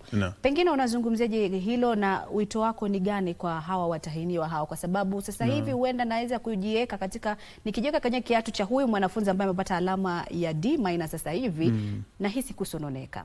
Huenda pengine nimekata tamaa, ama yule mwanafunzi huenda sasa hivi amekata tamaa. Unamwambiaje, unazungumzaje ama unamshauri vipi mtahiniwa ambaye yuko katika kundi hili ambaye hataweza kujiunga na chuo kikuu sasa hivi? Kwamba nafasi kubwa ama kipengele cha utahini ni kwamba wanatahini wanafunzi ili kuweka katika viwango tofauti, na kwamba wanaweka hasa mtihani unapotolewa unaweka wanafunzi hawa katika nini, katika zile ability zao, yani vile viwango vyao, na kwa hivyo unapopata kwamba baadhi ya wanafunzi hawajafanya vizuri na kuna wengine ambao wamefanya vizuri, baadhi labda nyenzo za ambazo walitumia hazikuwasaini wanafunzi hawa waweze kuafiki malengo, lakini unapata kwamba wanapo vigezo vya nje ni nini, kuna baadhi ya wanafunzi ambao ndio watapata grade za kuwapeleka katika vyuo vikuu, lakini kuna wengine ambao watakwenda katika vyuo anuai, na kuna wengine ambao labda watakwenda tu katika hizi kazi za kawaida. Lakini dhana ni kwamba pia mwanafunzi huyu anaweza kurejea nyuma, akaweza, kwa mfano yule mwanafunzi ambaye amepata dahasi, si mwisho wa maisha, kwa sababu kuna mtihani wa elimu na kuna mtihani wa maisha. Kwa hivyo ukiwa umefeli katika mtihani wa elimu, basi hujafeli katika mtihani wa maisha.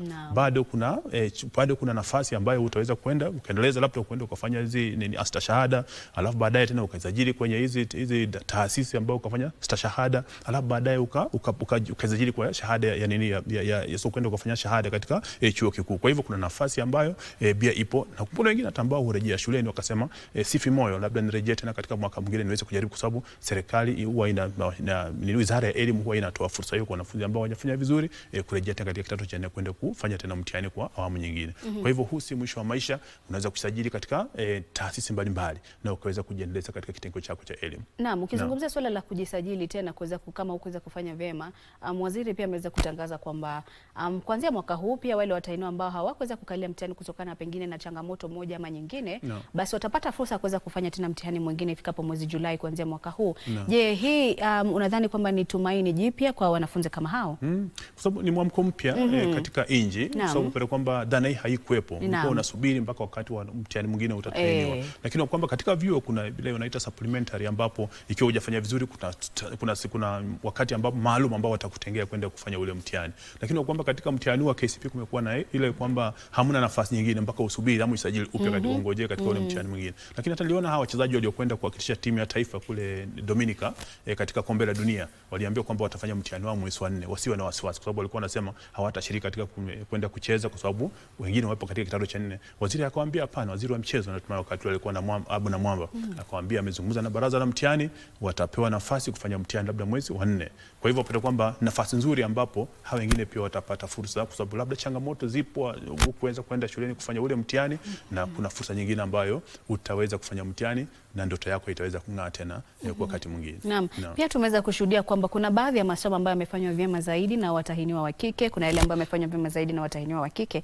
Je, hii huenda ikawa kwamba inadhihirisha kwamba huyu inasaidia mtu pia kuelewa ni pengine ni kazi gani ama ni masomo gani ambayo yanafaa kuyaendeleza zaidi ama kwenda kusomea kutokana na jinsi alivyoweza kupata kutoka kwenye haya masomo haya. Nikisema kuna watoto aina wa kike ambao wamefanya vyema zaidi ama watahiniwa wa kike wamefanya vyema zaidi kwenye masomo ya Kiingereza, Kiswahili, Kifaransa, masomo ya kupika ama home science, kuna ile masomo ya kuchora ama art and design. Alafu watahiniwa wa kiume wamefanya vyema zaidi kwenye masomo kama vile ya biolojia, fizikia, kemia, historia, masomo ya building and construction ama ujenzi, masomo ya electricity, somo la Arabiki, somo la biashara. Je, hii huwa inasaidia mwanafunzi kuweza kuelewa kwamba nimepata haya yatanipatia mwongozo wa kujua ni kitu gani nafaa kuendelea kusomea?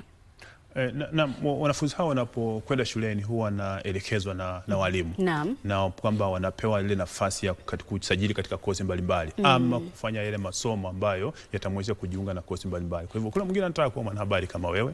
Kwa hivyo vile vitengo ambavyo wameweka katika wizara ya elimu ama vyuo vikuu, yule ambaye atakwenda kusomea wanahabari ni masomo yapi? Ni kama masomo kama haya ya lugha ambayo umezungumzia, kama somo hili la Kiingereza, Kiswahili. Lakini kuna wengine ambao labda wanataka kwenda kusomea masuala haya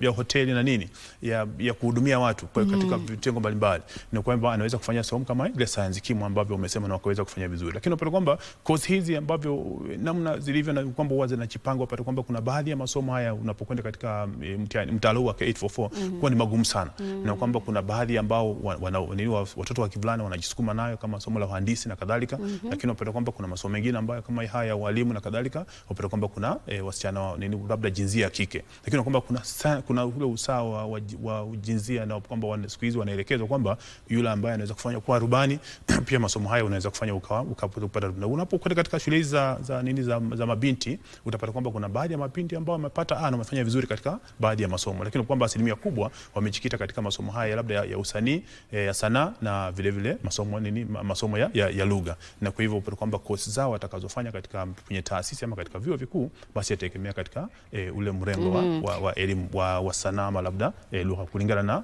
matokeo yao walivyofanya pale katika mtihani wa 844. Naam, tukimalizia kwa sababu mwelekezo wangu ananiambia muda hauturuhusu, sijui utakuwa unazungumziaje kwa swala zima la udanganyifu katika mitihani, kwa sababu pia kumekuwa na idadi kubwa ya wanafunzi ambao matokeo yao sasa hivi yameweza kutupiliwa mbali, zaidi ya wanafunzi 800 ambao idadi kamili ni 840. Matokeo yatatupiliwa mbali kwa sababu ya kujihusisha na wizi katika mtihani. Kuna wanafunzi 2829 hawa bado matokeo yao yamezuiliwa kwa sababu wanashukiwa kwamba huenda walijihusisha, na baada ya siku 30 ya uchunguzi basi matokeo yao yataweza kutoka kama huenda wako jihusisha. Kuna walimu 91 ambao pia walijihusisha na wizi huo. Unazungumziaje tukimalizia? Na kwa hivyo kwamba unapoangalia takwimu ambazo zimetolewa pale kwamba zimewalenga walimu, zimewalenga wanafunzi. Na ni kwamba mbali swala la kuuzia sana, usana ambaye anaumia hapa ni mzazi. Kwa sababu kwamba amelipa karo kwa takriban ya miaka 4 mwanafunzi wake, mtoto wake aweze kufanya mtihani.